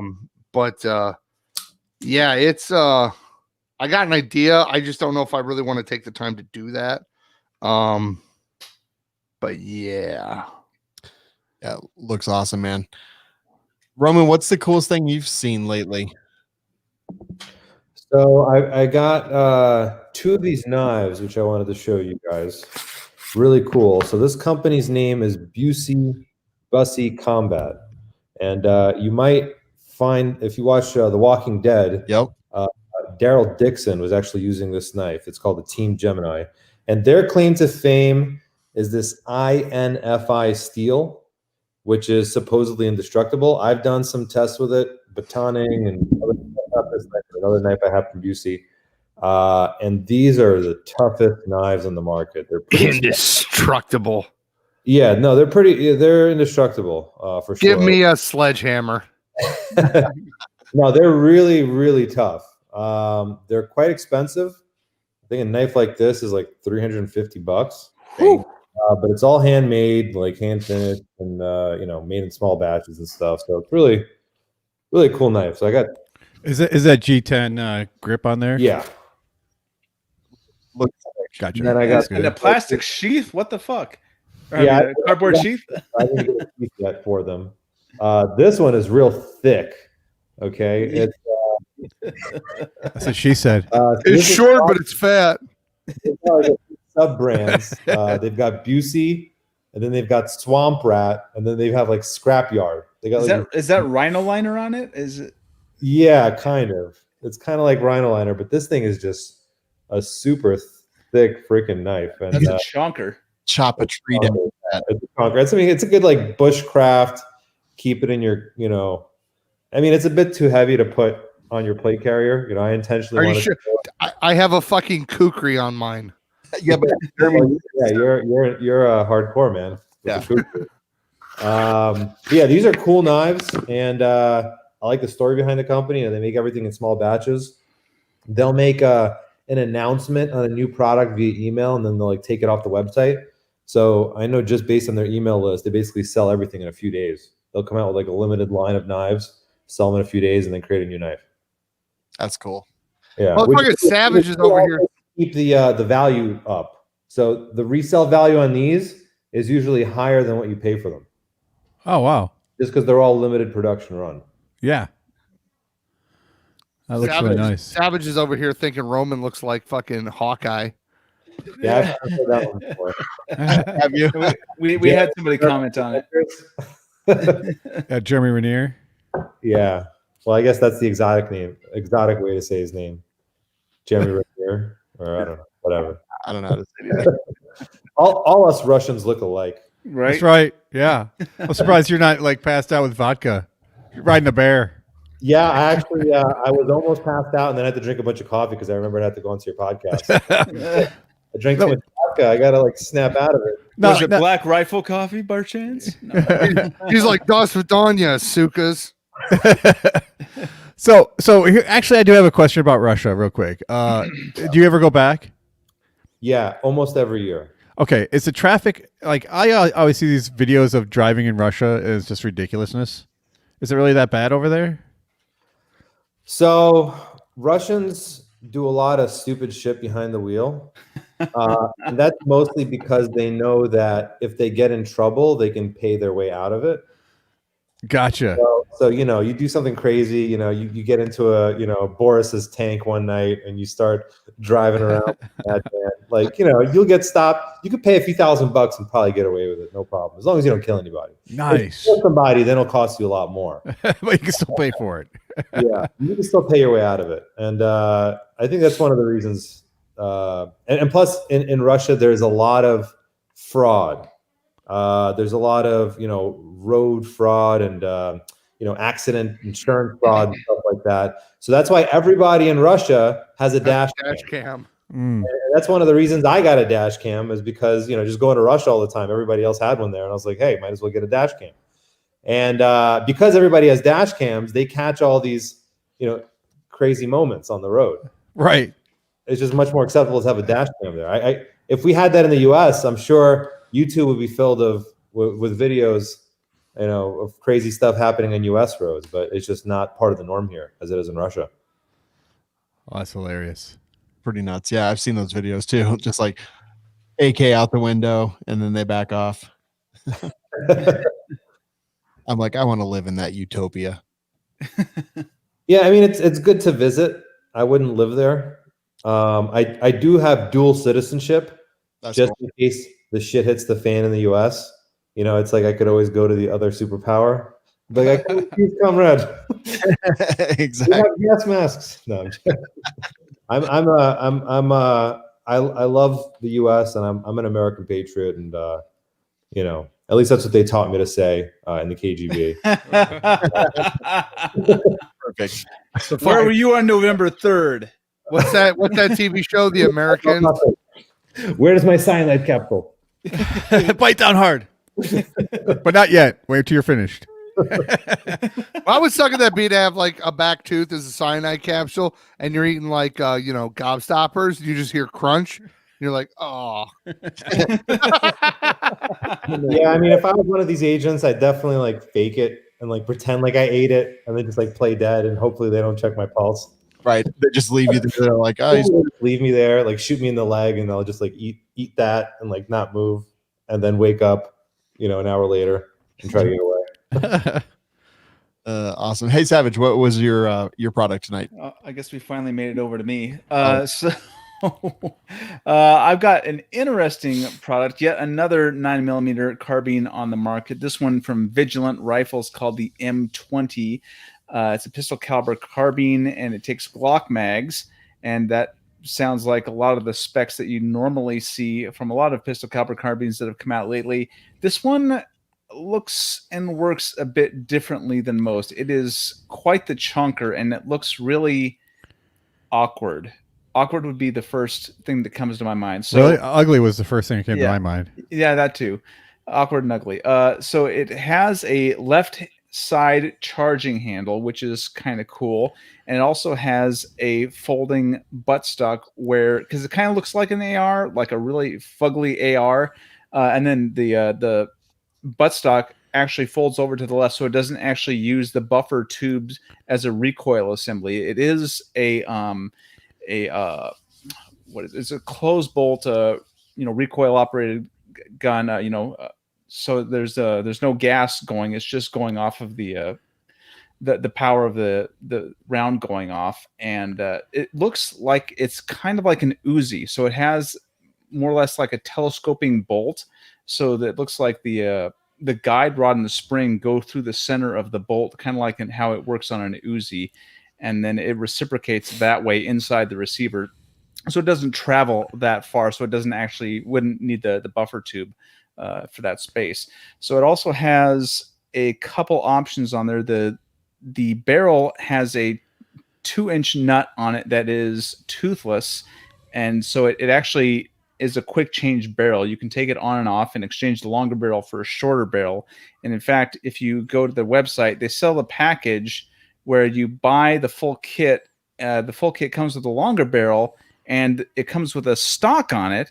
And then if you get the full set upgrade, it comes with a shorter barrel, which kind of has me wondering if they're paying attention to the law in regards to that, because it has to start life as a pistol if you're going to put on a longer barrel. It can't start off with a longer barrel and a buttstock on it. Well, let's hear how fast this cyclic rate. I'll show you. Peggy brought an air conditioning house with her. Like this. Okay. It's fast. Okay, it is fast. It is fast. It is fast. But I mean, there's not a whole lot of real estate out front to put your arm on. I mean, you basically have to hold right in front of that magazine well. It says on the website that they're supposed to be coming out, or on this article here, that they're supposed to be coming out with some kind of handguard. I would hope so. Well, I think they're missing the boat here. It looks like the way it's designed would be a 9mm survival rifle is what the way I would look at it as. Yeah, but I mean, it has a lot of the same features that you would find in, say, the Henry 22 survival rifle. Except ability to break it down. I think the best way they could do this is, instead of having the stock on there, put a brace and then have the short barrel. Then it would make a lot more sense. But having that 16-inch barrel on it makes it look kind of retarded. I mean, it's just a super long 9mm carbine. Yeah. Yeah, but I mean, you come up when you get it so the foldable stock clips on and off, the barrel comes on and off, and if you were to build it into a case that would hold it all together, then you have your survival carbine. Yeah, that's true. That's true. But otherwise, it's ugly as sin, and the FUD that's shooting it just cracks me up. We don't know. So there they have one that has a brace on it. Yeah. I see that looks reasonable. That looks like a decent setup. Whatever that guy's doing, I don't know. He's trying to put it up to his cheek. Nick, Wait, go down one. On a scale of 1 to 10, Nick, what do you think of this? I'm gonna be honest. I saw that Savage had something in the gear chat. I was like, oh, that sounds interesting. A 9mm carbine. I hovered over it. The little preview popped up, and then I just scrolled away. Yeah, these guys are known for their bolt action 50 BMGs, and they also have a semi-auto version. The semi-auto is right around 13 grand, so I hope you got some money for that one. But yeah. Jeez. Yeah, I mean, I would shoot it and give it a chance, but I don't love the way that looks. It's interesting how low that stock mounts. Yeah. Well, it'll give you some, room for your cheek to sit up on top of it and see. Yeah, I don't know if I want my face near that. It's all square. It's like a big, put your face on this sharp pointed box. It and looks shoot like it looks like a brick with a barrel coming out of it. It reminds me of the zip gun, just Roman, bigger. what do you think? Oh, sorry. I think it's cool. I mean, I don't know much about it. I haven't shot it. I don't know much about the company. Anytime I put my trust behind a firearm, it's really putting my trust in the company and it's working there. So I don't know much about it, and I can't comment on it really. Just, yeah.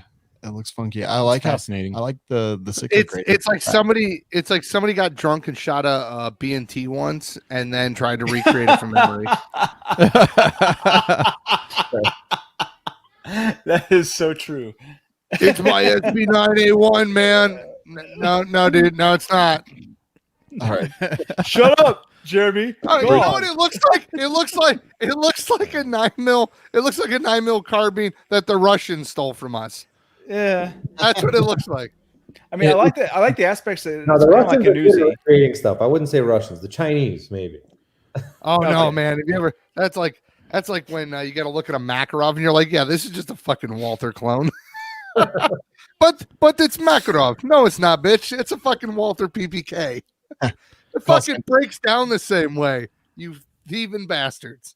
Call sign Alley Cat said, "Hell, compared to a poverty pony, that looks high speed." Compared to that, a poverty pony looks high speed. It takes glonk mags. I love that, Alex.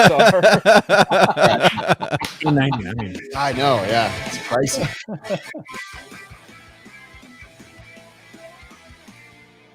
Wait, $16.99 and they ship it with a 10-round Pro Mag. Right? All right. I appreciate Roman being very diplomatic over there, being like, I don't know a whole lot about it. I can't. But if you're paying $1,700, they can't afford to ship a $20 Glock mag with it. Or a 33 rounder. Man, Yeah, that's a little strange. No, it's the California compliant version, right? That's right. Not with that muzzle brake. Yeah, that's true. Dude, All it's right. not life No, compliant. it's It's a Pro Mag. Market, so I'm sure more gun manufacturers are going to be succumbing to the whims of Californians and all their laws over there. Oh my You god, know, hell a no. lot of first-time gun buyers, and many of them are in these liberal states. Which is great. The more, the better.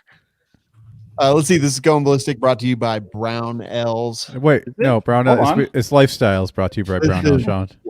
WLS's Lifestyle, brought to you by Brown L's. We keep talking over the music, so I get confused as to where we're at. But yeah, Brown L's. Nick, tell me about an experience you had with Brown L's. I've had great experiences with Brownells. When you open a box full of parts, you know what it smells like? Freedom. It smells like plastic because all the individual parts that you get from Brownells come in those neat little plastic bags Yeah. that have the part number clearly marked on them, as well Actually, as the name. Leave them in the bags most of the time when I order extras. Just Yeah, so I have them around. it's really good for inventory stuff. Yeah, I noticed they actually had some of the Foxtrot mic uppers, some of the 9mm uppers, like Steve built $419 for like the whole upper. Yeah, you could get one of those uppers for $419, And that's a side charger. throw another $400 into a lower, and then you'd have plenty of money to buy actual real life Glock magazines or even Magpul magazines. You wouldn't have to settle for Pro Mag. Look at that. That's pretty awesome. I really like Steve's. And I saw this $419.99 for the entire upper, side charging, in stock. And I've heard good things about Foxtrot mic as well. So go to welikeshooting.com/sponsors. Click on the link to go to Brownells, and they're going to have some good sales as well. I got an email. Also, if you're on the Edge program, you're going to get way better deals. So go check that out. Aaron, what do you got tonight? It's good. It's almost Thanksgiving, so all the Christmas sales are going to start up. I wonder what you guys are wanting to for Christmas. Not that I'm going to buy it for you, but like our suggestions, someone else may use those and say to their spouse or loved ones, or even for themselves. Ammunition. Besides ammunition, besides ammo. No. Yeah, no. Besides ammo. If anyone buys me anything but ammo, I'm selling it to buy ammo. That's okay. Roman, what do you want for Christmas? Some more of this. Is that the 8? No, I have on my wish list. I have the MCX Sig Sauer, and they've been really hard to get. It seems like they're sold out everywhere, and on Gun Broker they're going for like $1,000 over list over sticker. It's crazy. Yeah. So I have a few people trying to hunt one down for me in the industry. So I'm hoping to get it. Wow, I mean, that's sparse, huh? Yeah, they are. I had someone ask me if I could get one. I just laughed at him and hung up the phone. Like, not gonna happen. So yeah, ammo, or I guess I don't know, You know, I was thinking when I was in Texas, I was like, honestly, like if you buy someone one of the machine gun packages for Christmas, like how fucking cool would that be? That would be pretty awesome. That gamer package, it's like give it to, you know, whoever. They just go in, shoot a bunch of machine guns, get the big smile. That'd be cool. Right, because they're not just getting a gift; they're getting an experience, which will last a lifetime. Like ammo would be a good gift. Nick, what do you want for Christmas? You know what I want for Christmas? What? A new colon. Yeah, But I know that's not going to happen. So I would settle for something simple like ammo. that would be cool. Would a listener be willing to donate? The colon might be more likely. We'll see. Right. You'll get a new colon before you get ammo. Probably. Does it have to be human? Oh God. Good question. I told the doctor in my last in my last doctor's appointment, I was like, I keep trying to get my partner to do surgery on me, and she was like, what do you mean? And I was like, well, I keep telling her to do like a DIY colon resection. Like it doesn't seem that hard. You just like open it up, cut the bit out, stick the bit back together. No big deal. Like obviously I'm joking, but the doctor just kind of like stares at me for a second. And then they're like, right. So anyway, And then they're like, so I'm going to recommend that you go to a psychologist. I'm going to write you a prescription and we'll see how that works. Just a cyanide pill. Bite down. Oh gosh. Jeremy, what do you want for Christmas? Civil War. Yeah. The Boogaloo. See, everyone thinks that's a great idea until it actually happens. I just want to shoot commies and not go to jail for it. Isn't it ironic that all the people that are screaming defund the police and the only reason I don't shoot them is because of the police? So anyway, what products do you want for Christmas? I want my machine guns. Oh, wait. You have machine guns. What did I tell my wife? I don't know. My wife's not going to buy me anything that I want, anyways.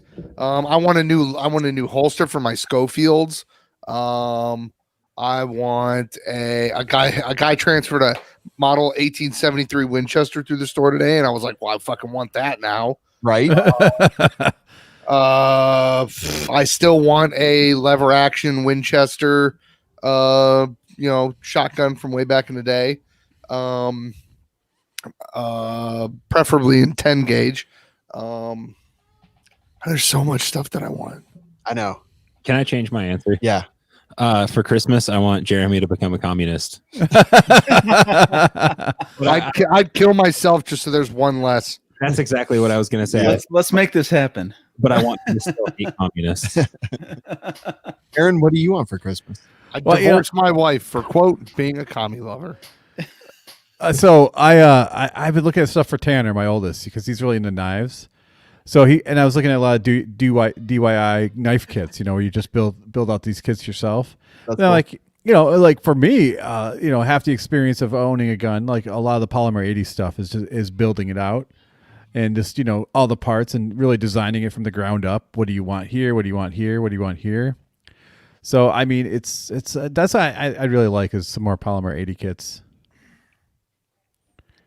Did that story start off at knives, or did I like? No. It started off with knives, but but it made me think about the DIY knife kits where you build your knives. Yeah. And then the gun kits for an adult. I see. Okay, that makes Yeah, because Tanner's 13, I can't really buy him a DIY pistol kit. I mean, I could, but he'd have to wait a while to really be able to use it. And what about one of those DIY muzzleloader kits? Yeah, I don't like muzzle I loaders. thought you had one of those actually. I have several muzzle loaders. I never shoot them. They're just some more like decorative pieces at this point. Do you even know how load? Yes, yeah, yeah, I do. It's just they're just it's like It's like those boppets. It's like twist it, bop it. If I remember correctly, you fill the entire barrel with powder and then you Yes. tamp it down and then you fill it back up and then you tamp it back down and you leave just enough room For the ball. at the muzzle for the projectile, right? Well, you can buy these discs now that are like powder loads discs that you can put in there. So if you fill it completely up with these discs, Mhm. it looks pretty cool. Yeah. And you actually put the ball the bullet in the center of it to see what happens. Savage D, what do you want for Christmas? Ooh, well, I wouldn't mind a gimbal for a camera. That'd be pretty awesome. But considering what I'm probably working with, I'll take a pair of boots. You want the DJI Ronin or the Crane or what? I don't know. There's the Zhiyuns look good. The Feiutex also look pretty awesome. The AK 2000 just because it has AK in it. No, but camera gimbals are awesome, and I need one. Yeah, Shawn, this is like your year for AK-47s, right? No, Because you're 47 this year, so like it's your AK year. nah. No, he's 57. I've got a couple AKs, but you know what? I don't have a lot of ammo. A 5.7. I don't have a 5.7. I did reach back out to Diamondback, Do you have a 6.5 Grendel? and they have ignored me in the exact same way that they did last time. They're too good for us. It seems like 7.62 ammo is easier to get than anything else. No, It is. So I saw that Global Ordnance had a bunch of it, and then I saw like a week later they still had a bunch of it, and then a week later they had a bunch of it, and finally I was like, you know what, I'm just going to buy it and I'll just shoot that like for the rest of the year, and they were out of stock. Well, it's funny. I was hanging out with my friend Dustin and Dustin H, and he was telling me he was at the store and he just constantly sees AK ammo everywhere. So finally, he went out and bought an AK, and then he goes back to the store and they're all out. I'm like, oh Jesus! So a lot of the boutique ammo is becoming easier to get your hands on than some of the mass-produced stuff, and the prices are almost comparable now because a lot of these boutique manufacturers, they're not really jacking up the prices. Where the regular stuff, the prices are getting jacked up by everybody. Yeah, I've been getting ammo from these guys, Grind Hard Ammo. They've got pretty good stuff. This guy Austin Weiss makes it in Florida, and it's really good stuff. And grind hard sounds like my last arrest warrant. it sounds like a good name for a movie superhero. Grind hard. Get in my office now. Like Grind hard too. Grind harder. Oh, I'm sorry. It sounds like a porn. Never mind. So Savage wants boots and bread and boots. Boots. Bread and boots and bread. I've been looking for a pair of like snakeskin or alligator skin boots for years, and I've never found a pair actually in my size. I don't think snakes get big enough. Have you looked at those ones with this giant pointy tips that go around? Have you ever thought about the alligators and shoving your foot up their ass? I thought about that and calling them skis. What are they, Polish alligators? It's funny. I had a Polish friend in the Marine Corps, and his last name ended in ski, and his nickname was Ski. Ah, I don't think that's really very funny. But and then they wrote a song about him, ski, ski, ski. Never. It's bad. I admit it. Yeah, if you see ski, it's either Russian or Polish. Exactly. Now this is going ballistic. Let's see. I'll pick a company, Medical Gear Outfitters. I was going to pick Medical Gear Outfitters. Tell me about your experience with Medical Gear Outfitters. You know, I actually haven't really had that many direct experiences with Medical Gear Outfitters, but I have had experiences with Skinny Medic. Yeah. And when you open a box that Skinny Medic is in, do you know what it smells like? Plastic. Actually, kind of like swamp gas. Oh, that makes sense. Yeah. That actually does make sense. But the medical supplies don't. No, they're just fine. They're sterile. So I was actually a while back in every med class that I taught, they always asked me if I had med kits for sale. And I was like, no, I don't want to sell med kits. Like, I'm not trying to make extra money off you guys. I'm trying to give you skills that you need. Trying to teach you how to use stuff. Don't here, Shawn. It wasn't I don't want to sell you med kits. It was I haven't figured out how to make extra money off of you yet by selling you med kits. It was 100% I didn't want to sell med kits. I don't want to take them with me. I don't want to be a salesman in my class. I don't want to do any of this shit. But every single class was like, we wish you had med kits for sale. So I started ordering them from Skinny Medic and Medical Gear Outfitters. And they go like gangbusters. I took 8 kits to Texas this weekend. They're all gone. I had a class a few weeks before. I sold all the other ones. So it's like, I feel like about every week I'm selling those civilian medical podcast med kits just because they're great. They're compact. They're awesome. And you can get them at medicalgearoutfitters.com. Use coupon code WeLikeShooting to get 11% off your order. 11. It goes up to 11. It does go. It does. $1, Nick, $1, Bob. Nick, I've literally bought a med kit from Shawn. Awkward. Why was it awkward? Yeah, I don't know. I don't know why it's awkward. Wasn't awkward for me. It was awkward for me. All right, Savage. It's the news. It is the news, and there's a lot of buzz, as it were, this week over Black Rifle Coffee Company. So Black Rifle Coffee Company hangs their hat on a few things. Number one, they're a veteran-owned business that hires lots of veterans, and so they focus heavily on the veteran community. And two, it's Black Rifle Coffee Company, as in they saying, hey, we are into guns and shooting, and they definitely show it in their videos. In fact, they got a very prolific YouTuber who's really good, Richard Ryan, to produce all their video content, and it is very good quality stuff. However, their owner has been getting in a little bit of hot water lately. Earlier this week, somebody posted a picture of Kenosha Kyle wearing a Black Rifle Coffee shirt, and they also posted up a coupon code that somebody could use to get a discount, and also that person who put up the code could get a kickback from it.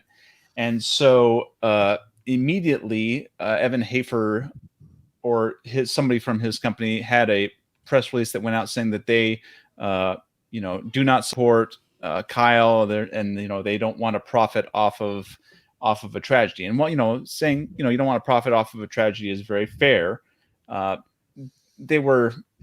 There's a lot of background stuff around Evan that kind of makes his claims a little weak sauce. So I'm linking to a Reddit thread, and in here they have a few tweets that he put out saying that when that little girlfriend beating Kenosha LARP warrior dweeb wore is a BRC shirt, it didn't mean he's endorsed. BRC denounces his punk ass. So they're basically throwing Kyle under the bus. And then the other one he liked is Kyle is a wannabe douchebag who wore their shirt. So first of all, neither of those tweets is from Evan Haver. Oh, it's not. No. If you click the link, they're clearly written by War Cloud Brewing and Sassenach 2064. I recant that then. Yeah, like I went to look and I was like, wait, these tweets don't exist. And this is from archive. Like this is archived, but they're not his tweets as far as I can. No. He liked them.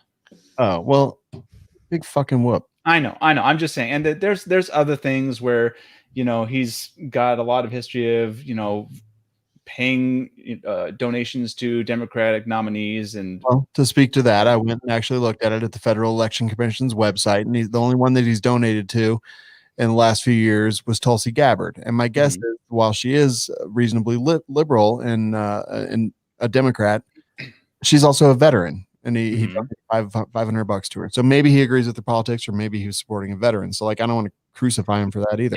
And I don't think they deserve to be crucified necessarily, but it was an awkward response that they've had to this entire situation. And Gun Drama Johnny came out and did a video where he did an interview with Matt Best, and they were talking about how really what they didn't want to do is profit off of the whole event, the whole Kenosha thing. I don't know. I mean, there's still a lot of kind of crisscrossy info out there going back and forth. I think that the main point is like, look, I mean, if you're a Second Amendment supporter, be a Second Amendment supporter, and don't start throwing people under the bus just, because it might make your company look bad if he was wearing a shirt. I mean, yeah, it's fine to say you don't want to be associated with him, but you don't necessarily have to throw the kid under the bus. I mean, yeah, a lot of arguments going back and forth about, whether he should have been there in the first place, or he illegally purchased his gun, so everything he did after that was bad. I don't think we're going to have that argument here, and I think we have some very strong opinions about that. But it's probably best if you're a company just to not involve yourself in the first place instead of trying to thrust yourself in. I mean, there was another event a few years back where I believe Starbucks was making a big deal out of hiring 10,000 refugees, and then Mr. Evan here decided to go, oh, we're going to hire 10,000, veterans. And I think, Nick, what did you say their total employee count was? Something in the 350s? 364. Yeah, 3 something. But Three okay, something. the other thing is like Starbucks is one of the biggest employers of Gold Star families, like in Yeah. the world. Yeah. That's So program. there's some dick measuring going on there, you know. some Jerambe posing and dick measuring. in a link. Let me unmute this. What's he saying here? Thank everyone for all your continued support for Black Rifle Coffee. We've been in quite a little shit fight the last couple of days across social media. There's been a lot of misinformation. The answer is no. The reason for that, the reason why I think it's important, is that we're not in the business of profiting from tragedy. We're not in the business of profiting from this event. We have zero interest. So I think what it all comes down to is that someone posted like a link to Kyle Rittenhouse wearing a Black Rifle Coffee shirt and then posted his affiliate code in the comments like a piece of shit. Yeah. And they apparently spoke out against that. Like this whole thing seems like such a non-issue. Like I'm just shocked that people care what a coffee company has to say about anything, or any other person for that matter. Like, who cares what Johnny has to say about it? Who cares what Black Rifle says about it? Who cares about Starbucks? Like, I don't understand. I don't understand any of this.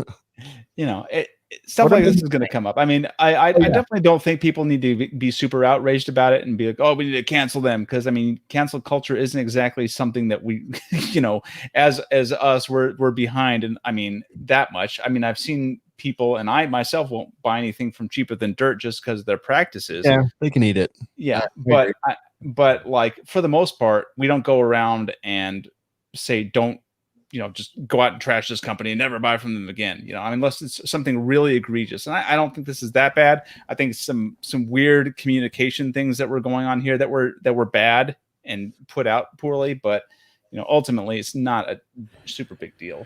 What I'm not a big fan of is how much they've made Kyle into a white supremacist, which is really irritating. Every time I see a report, it has that reference in there about his association with white supremacy. Well, the most annoying thing is if anybody has watched all the video evidence, it is very clear that he was acting in self-defense. And again, you can make the argument that he shouldn't have been there. You can definitely make the argument they shouldn't have straw purchased his firearm through his friend. And that's definitely a federal crime. But I mean, his actions were justified once he was in that situation. Yeah, I mean, he's also not like a superhero or a hero of the thing. He's a dude that put himself in a bad situation and ended up having to get out of it the way that we all hope that one day, maybe if the worst day comes, we can get out of it as well. Like if I ever have to shoot somebody in self-defense, don't fucking make me out to be a hero. If I survive it, like that's all I care about. Like, don't make me out, don't hold me up, don't prop me up, don't. What if it was baby Hitler? No, nothing. Like I don't see it as being heroic. I see him as being a dude who ended up in a bad situation and he did what he had to do to survive. And I respect that. I respect the Second Amendment that allowed him to do so. I respect all of that, but also not a hero. Don't care what his politics are. I haven't seen anywhere that he's a white supremacist, Aaron. So I think we look at different news sources, but Roman, I'd like to get your thoughts on this. Well, I mean, from a company standpoint, I just try to stay out of politics completely. That's a good call. It's just not worth it. There's a lot of bickering on both sides. I mean, we're in the business of protecting people. I don't care if you're on the left or the right. It's all about protecting people, and that's what we do. As far as Kyle, I kind of I agree with what you said. I don't think anybody is a hero for being in that situation unless they stop a mass shooting or something like that. Yeah. I mean, he's a kid who was in the wrong place at the wrong time. He shouldn't have been there. He defended himself because people were attacking him, and take it for face value. He's probably going to be in trouble because of it. He's already in big trouble because of it. If he gets out without any charges, he's going to be very, very lucky. I'll give that motherfucker a job. But yeah, anyone who kills commies is a hero in my book. Oh, Jesus. It's gonna be a tough road for him. $2 million is what they just raised to pay his bail. Yeah, I'm surprised no one is calling for a boycott of My Pillow. At least I haven't heard of it yet. I heard the My Pillow CEO is the one who kind of raised most of that $2 million. Oh wow. And Ricky Schroeder, the actor. Yeah, I don't even know who Ricky Schroeder is, honestly. Oh yeah, you do. You do, but it was 30 years ago. Silver what was he in? What was Ricky Schroeder in? Silver Spoon.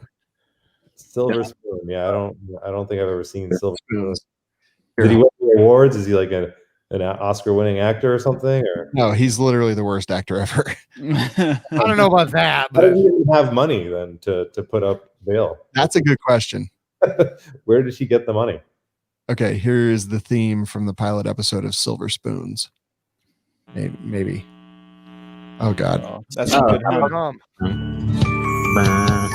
Here we are, face There's to young face, Ricky, a couple of silver spoons, the kid. hoping to find we're two of a kind. Is that Rob Lowe? No, Get it all together. We're gonna find a way. I don't know. That's the blondest son of a bitch out there. Holy shit. Did you guys ever see liver spoons? No, It's sort of like silver spoons, but it's just got I've liver seen, spots. yeah, I've seen liver spots. no liver spoons. I saw Ricky Schroeder mentioned in one of the articles. I didn't look into it at all, but I was like, is it that guy? And apparently it is. Yep. They ran for 4 seasons from 86 to I used to watch it as a kid. I watched a few episodes. He was in NYPD Blue. That's where I remember him from. Would you say that back in the 80s he was he was a very famous TV show or a very famous TV star? Yes, so. I would. I would too. Yeah. Wait, how does it go? I don't know. What are you doing? Yeah, back in the 80s he was in a very famous TV show. No, Is that like the horse show? yeah. Yeah. Savage. I definitely think it was worth talking about because it was definitely in the news today. I Yep. noticed that I'm in a chat group with Nick and a couple of our buddies, and they were talking about it in there, but I was driving, so I didn't read a whole lot of it. Oh, I have seen this guy and stuff before. Yeah. Yeah. He looks kind of the same, actually. I think I know him from NYPD Blue as well. That's fair. That and Lonesome Dove, which is the greatest Western ever. Oh, now I get the Lonesome Dove joke that I saw when someone ordered My Pillow or whatever. Okay, interesting. Nice. All right. Anyway, moving on. Next story, Savage. Moving on, some good news coming out of Ohio. Jeremy, you should be pretty pleased about this one. The Ohio Senate voted 21-10. The Senate Bill 317 passed along party lines, which would allow arming of teachers in Ohio. So the bill is in a direct response to court decisions that have said that school districts don't have the authority to allow armed teachers in school without the training conducted by the Ohio Peace Officer Training Academy, specifically meant for police officers and security personnel. So, I mean, Shawn, you've seen a whole spate of teachers in Colorado go through training to become armed, and you are pretty familiar with that program over there. How do you think that's turned out? It's the exact same program, actually. This is the one that was kind of pioneered by the Buckeye Firearms Association in Ohio, which Shawn Maloney, our good friend from Second Call Defense, is involved with. In fact, I was actually scanning through the article to see if his name was in there because I guarantee he played a big part in this. The class, I believe, is called Faster. It's okay. I wouldn't say that it's fantastic, but it's good. I mean, it's fine.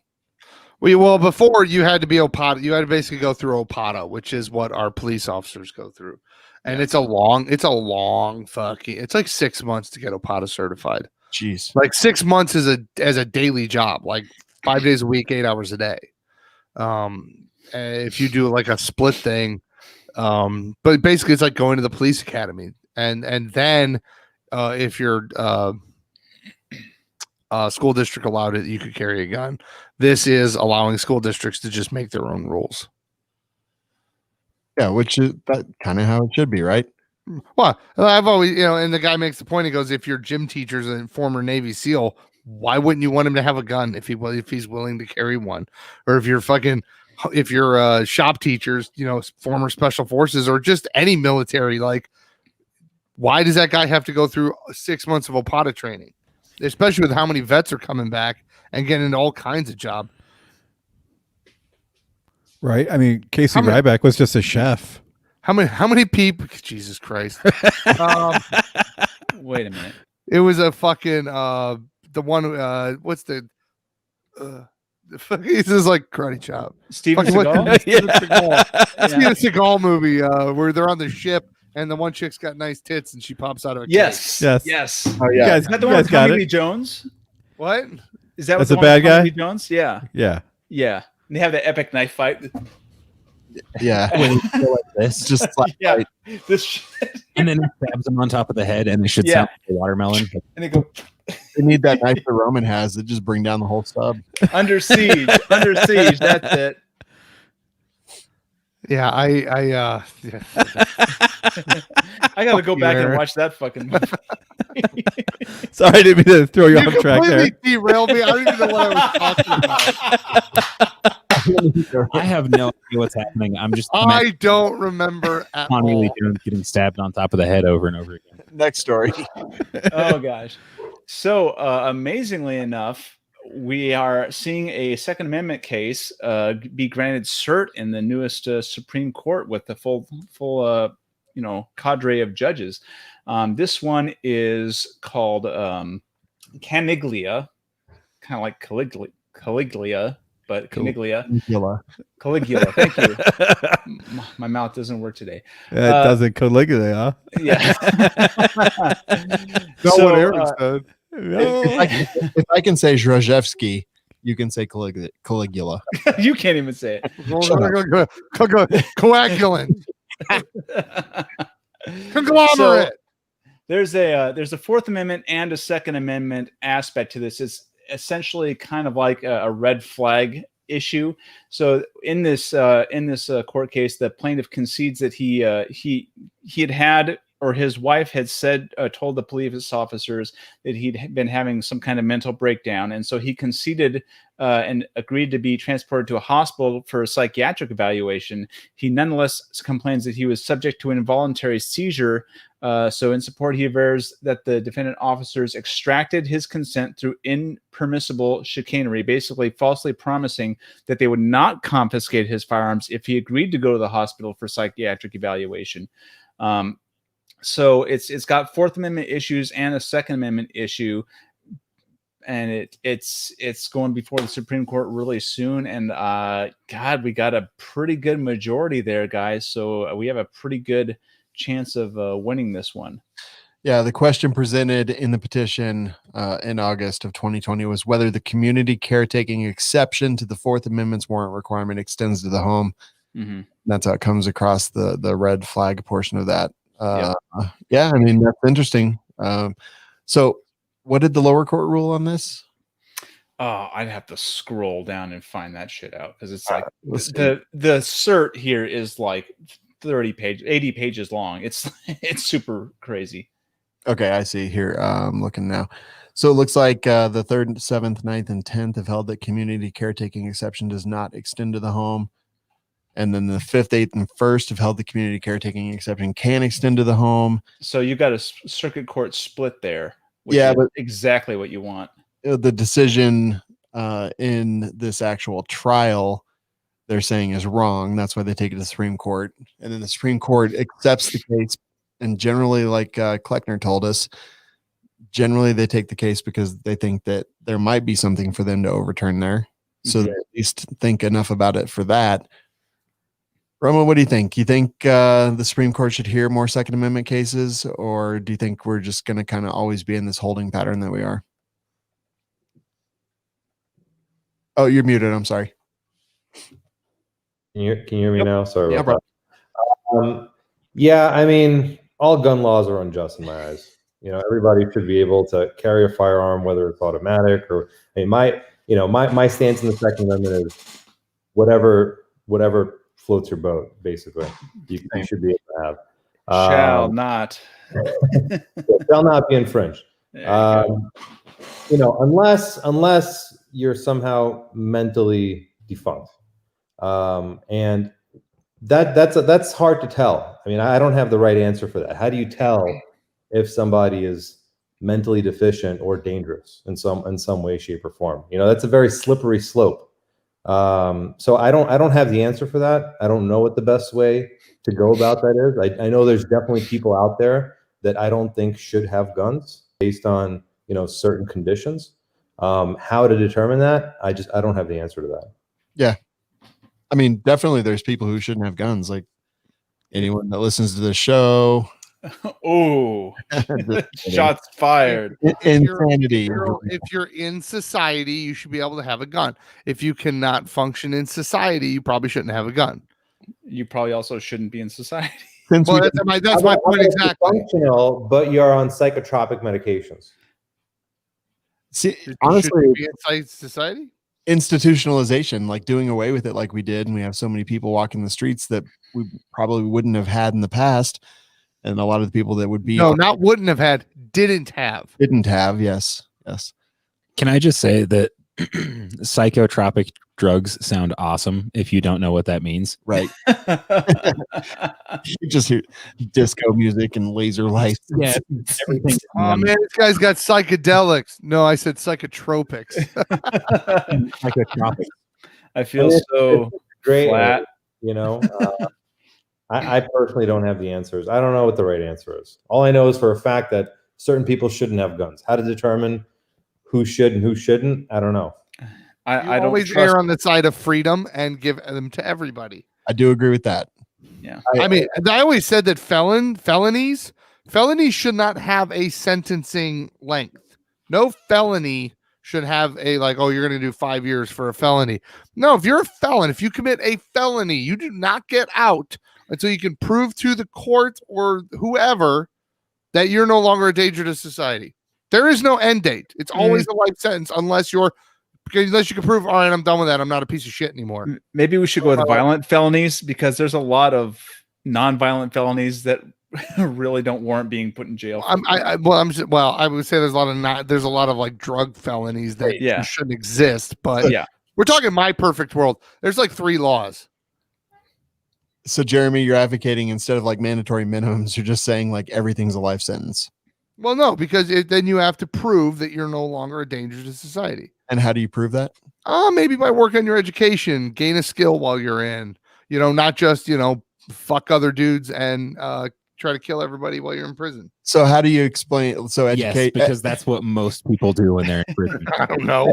So education is the key. They get educated. Well, if educated people are not criminals, how do you explain Washington, D.C.? Oh, no. They're just the smart ones that don't get caught. Smart criminals don't get caught. They get caught all the time. They just got enough power that there's no repercussion. And money. Yeah. Oh, no, I was talking about actual like low-level criminals that are intelligent tend not to get caught. I'll tell you what. The amount of low-level criminals concerns me a hell of a lot less than the level of high-level criminals. I mean, yeah, but apparently they have these things called police forces that stop you from like going full Punisher on them, and it's really a drag. I heard they were being defunded. This could be. This is how Jeremy could go commie, because he wants to actually defund the police so he can go kill people. Yeah, sure. Defund the police and the Secret Service and the DEA and the ATF. Jesus Christ. Defund them all. Next story. Next story. Does anybody know what a tautology is? Yes, I am actually a doctor of tautology. It's the analysis, but no science of breasts. No, but I thought it was not how even. You study how tight ropes get, how taut they are. No. So a tautology is basically restating something and as if it were true. So like a fish smells like a fish. That's obviously what it is. So there's this, and Wauwatosa, Wisconsin, there was a shopping mall that was the scene of a shooting, which 8 people were wounded this Friday. So the media went to the mayor. Are you dyslexic? It's Wauwatosa, not Wauwatosa. Well, yeah. Well, I actually think I am dyslexic. That would explain so much. I know, right? But so the media went to this mayor Dennis McBride, and he blessed us with this beautiful tautology. He said, Mayfair Mall has a strict no gun policy. He said, guns have no place in shopping malls or other places in which crowds of people gather. If the shooter had complied with the policy, nobody would have been hurt yesterday. Ladies and gentlemen, that is the perfect example of a tautology. If a criminal had complied with the law, no crime would have been committed. You know what that makes me want to do? That makes me want to go there. Do they have a no kukri policy? Helikami, like I don't know. I'm just No, guessing. no. Do they have a no kukri policy? Because I'll bet you I could go hurt a bunch of people without a gun. Yeah. Okay. But why would you want to do that? Don't. And actually, Savage, I was wrong. I'm actually an expert in Tataology. Now I'm with you on that one. What do you have to do to get a degree? And can I join? No, because you're over 40 and you don't know if you're dyslexic. I don't think you're cut out for this. Sorry, buddy. No, he's dyslexic. So here's the thing. This is obviously Roman. This mayor. He's mad. I was just going to say, by the way, I don't know if you guys know, but in Texas, they passed the law, I believe, a year and a half ago, so you can open carry swords now in Texas. Nice. Should be. Yeah, that's peak Texas right there. Actually, the first day they passed that law, I was out at the basketball court with a few friends, and a guy rode by us on a bicycle in flip-flops, no shirt, real skinny guy with a Zelda sword on his back. Man, the sword was larger than his body, and I was like, "There you go. That's a man exercising his rights right there." Yeah. Hasn't he ever seen somebody get their foot caught in a bike chain? So I've ridden my bike in flip-flops. Flip flops. No. Well, he could cut his foot off with the sword if he gets caught. Well, it looked very dangerous. Yeah, but he did it anyway. And I'm sure the sword. cool. I was happy for him. He looked like he was living the best life he could. Yeah, You should have yelled at him, been like, "Dude, PPE." that's gone. This is before the PPE craze. That's Closed-toed awesome. shoes. This mayor, like what an idiot, right? Like, of course, criminals don't obey signs. Like those, no shit, retard. those signs affect us. I sure the next words out of his mouth would be, "We should make another law." The amount of places in Texas that don't follow the proper signs for banning firearms from their premises, the 30-06 signs. Like, I saw several signs that were like, "Don't bring guns in here," but not one of them was the correct sign, which I thought was kind of interesting. But yeah, criminals don't obey signs. They don't. I don't understand this guy. He was this close. To Well, I'm sure this they close. listen to some signs, just not all the signs. But did they see the signs? And then it opened up their eyes? Maybe. Because they saw the sign. Maybe. Signs everywhere. There's signs. Do this, don't do that. Can't you Can't you read read the the sign? signs? Yeah. What's the penalty for not obeying a 30-06 sign? I think I actually don't. They buy you a beer and say, No. "Get out of here, buddy." I think if you're a misdemeanor. It is a crime in Texas, I believe. But did you? In I Ohio, heard a slap on the wrist from a few people. That makes sense. Yeah. in Ohio, there is no like required signage. You could literally write "no guns" with Sharpie on a piece of paper, stick it up in the window. As long as the property owner, like the store manager, put it up there, it's legal. But at worst, the law says you have to be knowingly carrying where you can't carry. So if they didn't post a sign that you saw, and they see you while you're in the store, and they're like, "You can't have that in there," at worst, it's trespassing if you don't leave. Yeah. Yeah, but if anyone was like, "Hey, you and your sword, get the hell out of here," I'd be like, "All right, fine, I'm leaving." I'd be like, "Fuck you, I got a sword." Is no one else freaked out that Jeremy quoted Ace of Base? Like, am I the only one who's freaking out about that? Like, no one even batted an eye. I have an Ace of Base story, but I'll save it for after the show. Okay. Is it like the puppy or the kitten story that Chris told us? No, but it's No, he just fucked a girl named Ingrid one time. But really, she fucked him. Weird. It's weird how that happens. All right. Thank you very much, Savage. Very interesting stuff. Hey, Shawn. Yeah. You know who we haven't talked about tonight? Tell me. Some Hackett equipment.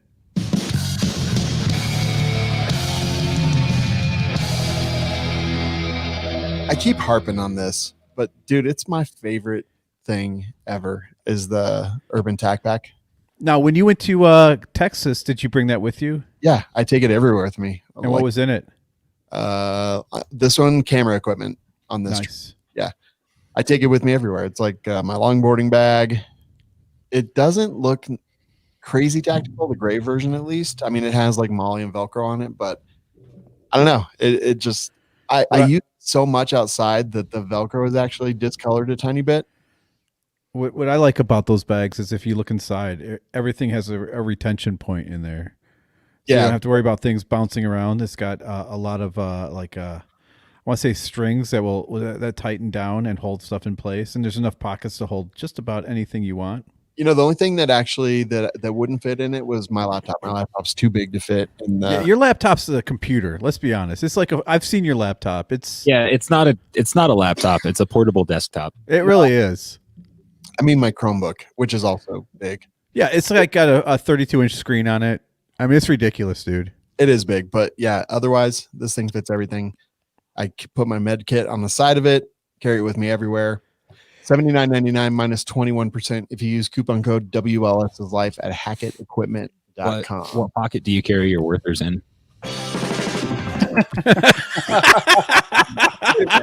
Wait a minute. Funny that you mentioned this because I've been finding fucking Werthers everywhere. Is that you? Have they been falling out of your pockets, Shawn? Is that you? No, you're of a certain age. Okay. So there was one on my desk the other day. I was like, what the fuck is this? I hate Werthers. So I threw it in the trash. I'm in Texas and I open up my backpack. There's 2 fucking Werthers in there.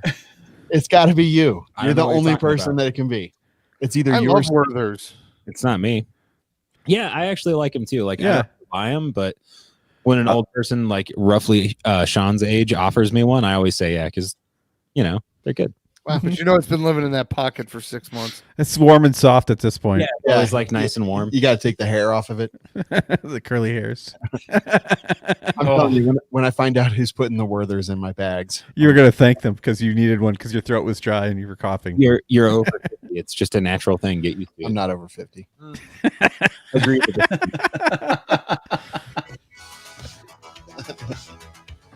I'm just playing music. And suddenly Nick just dropped 3 volume levels. Talk. Yeah, talk. That's right, because you can't. Now I can. All right, Jeremy, read the reviews. Okay. Best Influencer Podcast, 5 stars by Astavigical and 19. Okay. I know y'all like being called influencers about as much as I enjoy seeing advertisements for the 100th Olight of 2020. I enjoy listening to the show every week, even when that UPS guy and the bald guy are on it. I'm just serious. And Jeremy, if you're reading this, thanks for completely ruining and making incoherent sentences out of this review. All right. That would happen if I was reading it. That's good. That's good. Oh boy, here we go. Very low signal to noise, 2 stars by Argo Jason. Oh boy. I've tried to listen to the show for several months, but in the end, it's a lot of noise and very little worthwhile content. The interviews are horrible and the ads are constant. The friction between the hosts is annoying and worthless. I give up. Kill yourself. Yeah. Bye, Felicia. I blame Roman. Yeah. That's not Argo Jason. I came on the show, right? That was before, yeah. I mean, okay, thanks. Thanks for telling us. Yeah, I mean, Signaling way out the door, bitch. it would have been better if Roman had his bow and arrow with him. I mean, right? What? Yeah, saving that till the end. Hawkeye. No, that's fair. That's fair. And actually, that was 2 stars. We don't get very many of those. Yeah, that was weird. I think that Yeah, was it's either 5 and a couple 1s. I mean, it makes sense that not everyone would like the show. That's fine. Yeah, but they're fucking pieces of shit, and I hope they die. Oh, that's fair. I feel the same. Like, I would never hang out with a person that didn't like this show. I wouldn't either, actually. Hell, most of the people that like this show don't even listen to the show. I would listen, or I would hang out with people who don't listen to the show and don't like the show because those people actually have taste. Oh, all right. That's fair. That's fair. Wait. I think you weed out the people who don't really matter, and that would leave reviews. Yeah. Just keep shitting on those people, and they'll just keep dropping off, and then you'll get a bunch of good reviews. Those are the kind of people that put beans in chili, and that's fucking wrong. I agree, Jeremy. I agree. It should be like a meat stew with tomato based. If it has beans in it, it's literally not chili. Yeah. It actually literally is. It literally. No, it's not. No. Yeah, it is. No. It's just a different kind of chili. It's a bean stew. Fuck you. Yeah. Does it not get its name from chili beans? No. Chili beans are peppers, you dumbass. No, Chilies are peppers. Fumes. chili beans. Chilies Are and peppers. No, chili. it gets chili peppers. Chili beans get their name from the pepper that is used to season Excuse them. me, chili beans are not pepper. What the fuck are you talking about? Chili peppers. You would It like gets its name from chili peppers. Yeah. So listen, like at my house, we make 2 pots of chili, Mhm. like real chili, and then ones with beans in it. And guess Yeah. which one I eat? The fucking real shit. So you eat the beans? No, I hate beans. I don't want them in my chili because it doesn't belong there. you eat the lame stuff that lacks fiber and protein. No, it's got plenty of protein. Not a Be- not as beef. much bean. Beef is protein. You know what? Yeah, add in the Shawn, beans. Shawn, here, just use that link. Let's see. I see a ton of cans that say chili beans, and they're fucking beans. Let me just say, Roman, you get the final word on this. Be diplomatic. You No. I don't know. I'm just not a big chili fan. honestly. Ah! You're the worst. Beans in it or not Fuck that beans Ruski. Get him out of here. in it. Chili. No, there's Beans aren't good for you. They have a lot of lectin, so probably no beans. There it is. Thank you, sir. All these motherfuckers like chili beans, and it's all pinto and kidney beans. Right, exactly. What were you saying, Roman? I said lectins will kill you in your sleep. well, a pinto bean is a type of bean, but a chili bean is a pinto bean that has been seasoned with chili Anything can be No, chili then. peppers. No, You have chili chili- is a pepper. Yeah, right. It could have chili beef. You could have chili chicken. Yeah, if you add chili peppers to it, it becomes chili-esque. I had a friend back when I was a teenager. He smelled like chili beef stew, which that was kind of weird. Yeah, that is weird. Yeah. Did So you lick him? No, I didn't like that very much. I said he smelled like it. I don't know how he tasted. We'll save the next one for next week. And we'll Hey, start- before we wrap this up, should we give a shout out to Patriot Patch Company, Shawn? yeah, we absolutely should. Why don't you do it right now? Did you get the new patches this month? Not. Are they is it the turkey one and the doorbusters? It is. I did. They are pretty fantabulous. I got some other ones.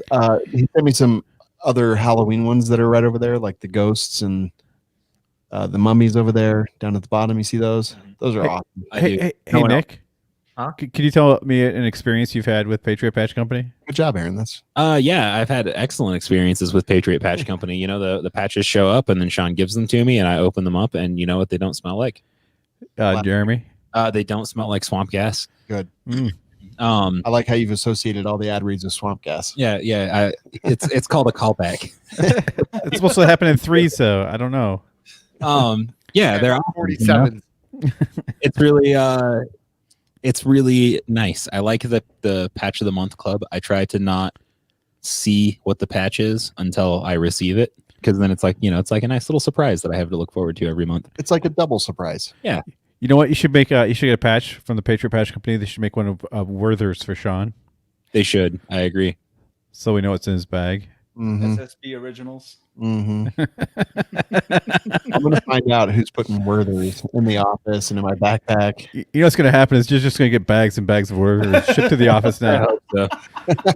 But you're young enough to get the chewies. You know, the chewable ones, not the hard candies. Oh god. Oh yeah, because his dentures. Pull out all of his bridges. Patriot Patch Company, patriotpatch.co, coupon code WLS10. It's time to wrap the show up. Roman, it's been a pleasure, man. Mirasafety.com, MIRA safety.com. Thanks for having me on, guys. Really appreciate it. Truly appreciate it. And you've got a sale going on right now. The coupon code is BFCM2020, and that's good till Cyber Monday. So the show comes out tomorrow. So people will have time. Just they got to get their PPE. Gear up, guys, because you never know. Seriously. Roman, it was nice having you on the show, even if you are a bean hating infidel. That is true. I don't hate the beans. I just hate the lectins. I like that. Yes, I agree. What is it? The what? Lactose. Lectins. I don't even know what that is. Google that. Stuff in beans that's not good for you. Causes inflammation in your body. Dang it. I knew. Yeah, Shawn just ate one giant bean apparently. Your stomach. It's just inflating the whole system. Oh So yeah, that's what happened. I'm not fat. I'm on lectins. You and Jerry Lee Lewis. That's awesome. Roman, thanks again, man. Appreciate it. And everyone go check out the website, mirasafety.com. And I think you should get like the full hazmat suit and the mask, everything, and just wear it all the time. I think it's weird that the PPE hazmat suits are all like white or different colors, but the masks are all black. That should all be just like a giant black suit, like a big rubberized ninja. Oh man, it gets so hot. It's a conspiracy. white is for medical personnel, and that's usually just for biocontaminants. When you have different colors, typically it's for higher levels of protection. Makes sense. Yeah. Crazy stuff. All right. Just a couple things. Join a gun related advocacy group. You know what? I'm not even recommending any anymore. I'm so disenchanted with all of them at this point. Find your local ones and get involved with those, because that's the stuff that matters. Look up your local politicians too, so you can talk to them. Excuse me. Send them letters and all that good stuff. Suicide prevention line number is 1-800-273-8255. That's 1-800-273-TALK, or you can text the number 741-741 if that's more convenient and easier for you to just, kind of make that step or that jump. We're here every week on Monday and Wednesday nights on demand every single day. Go to welikeshooting.com/show to subscribe. And as we always say, Nick, thanks for listening. And shoot straight. No, get medical training and shoot straight. So what if I made like a medical, like a hazmat suit out of garbage bags? It would work. Like duct tape it all the seams. Yeah, Well, it's interesting. You have to duct tape it around your neck. Created started off with food packaging. Really? So the founder of Kapler, George Kapler, who I have a really close relationship with, he was talking about how him and a researcher came together, and they wanted to see initially what the chemical resistance is of different food packaging. And that's how the company came to be, and that's how they started getting into the whole hazmat space. As it turns out, if you take food packaging and then layer it in different ways and add different layers of food packaging together, I mean, this is a very kind of high level way to talk about it. But it's that's basically what hazmat is. All these materials they really started off with different plastics that started coming about because of the advent of food packaging. And Damn. That's pretty cool. Yeah. It's actually really crazy. So does the plastic around my burrito protect it from radiation in the microwave? No. Yeah, from mustard gas, all that. It's like How many toothpaste containers do I need to protect myself against a chemical attack? Dude, cover your whole body. It's one, but you just shove it up your ass.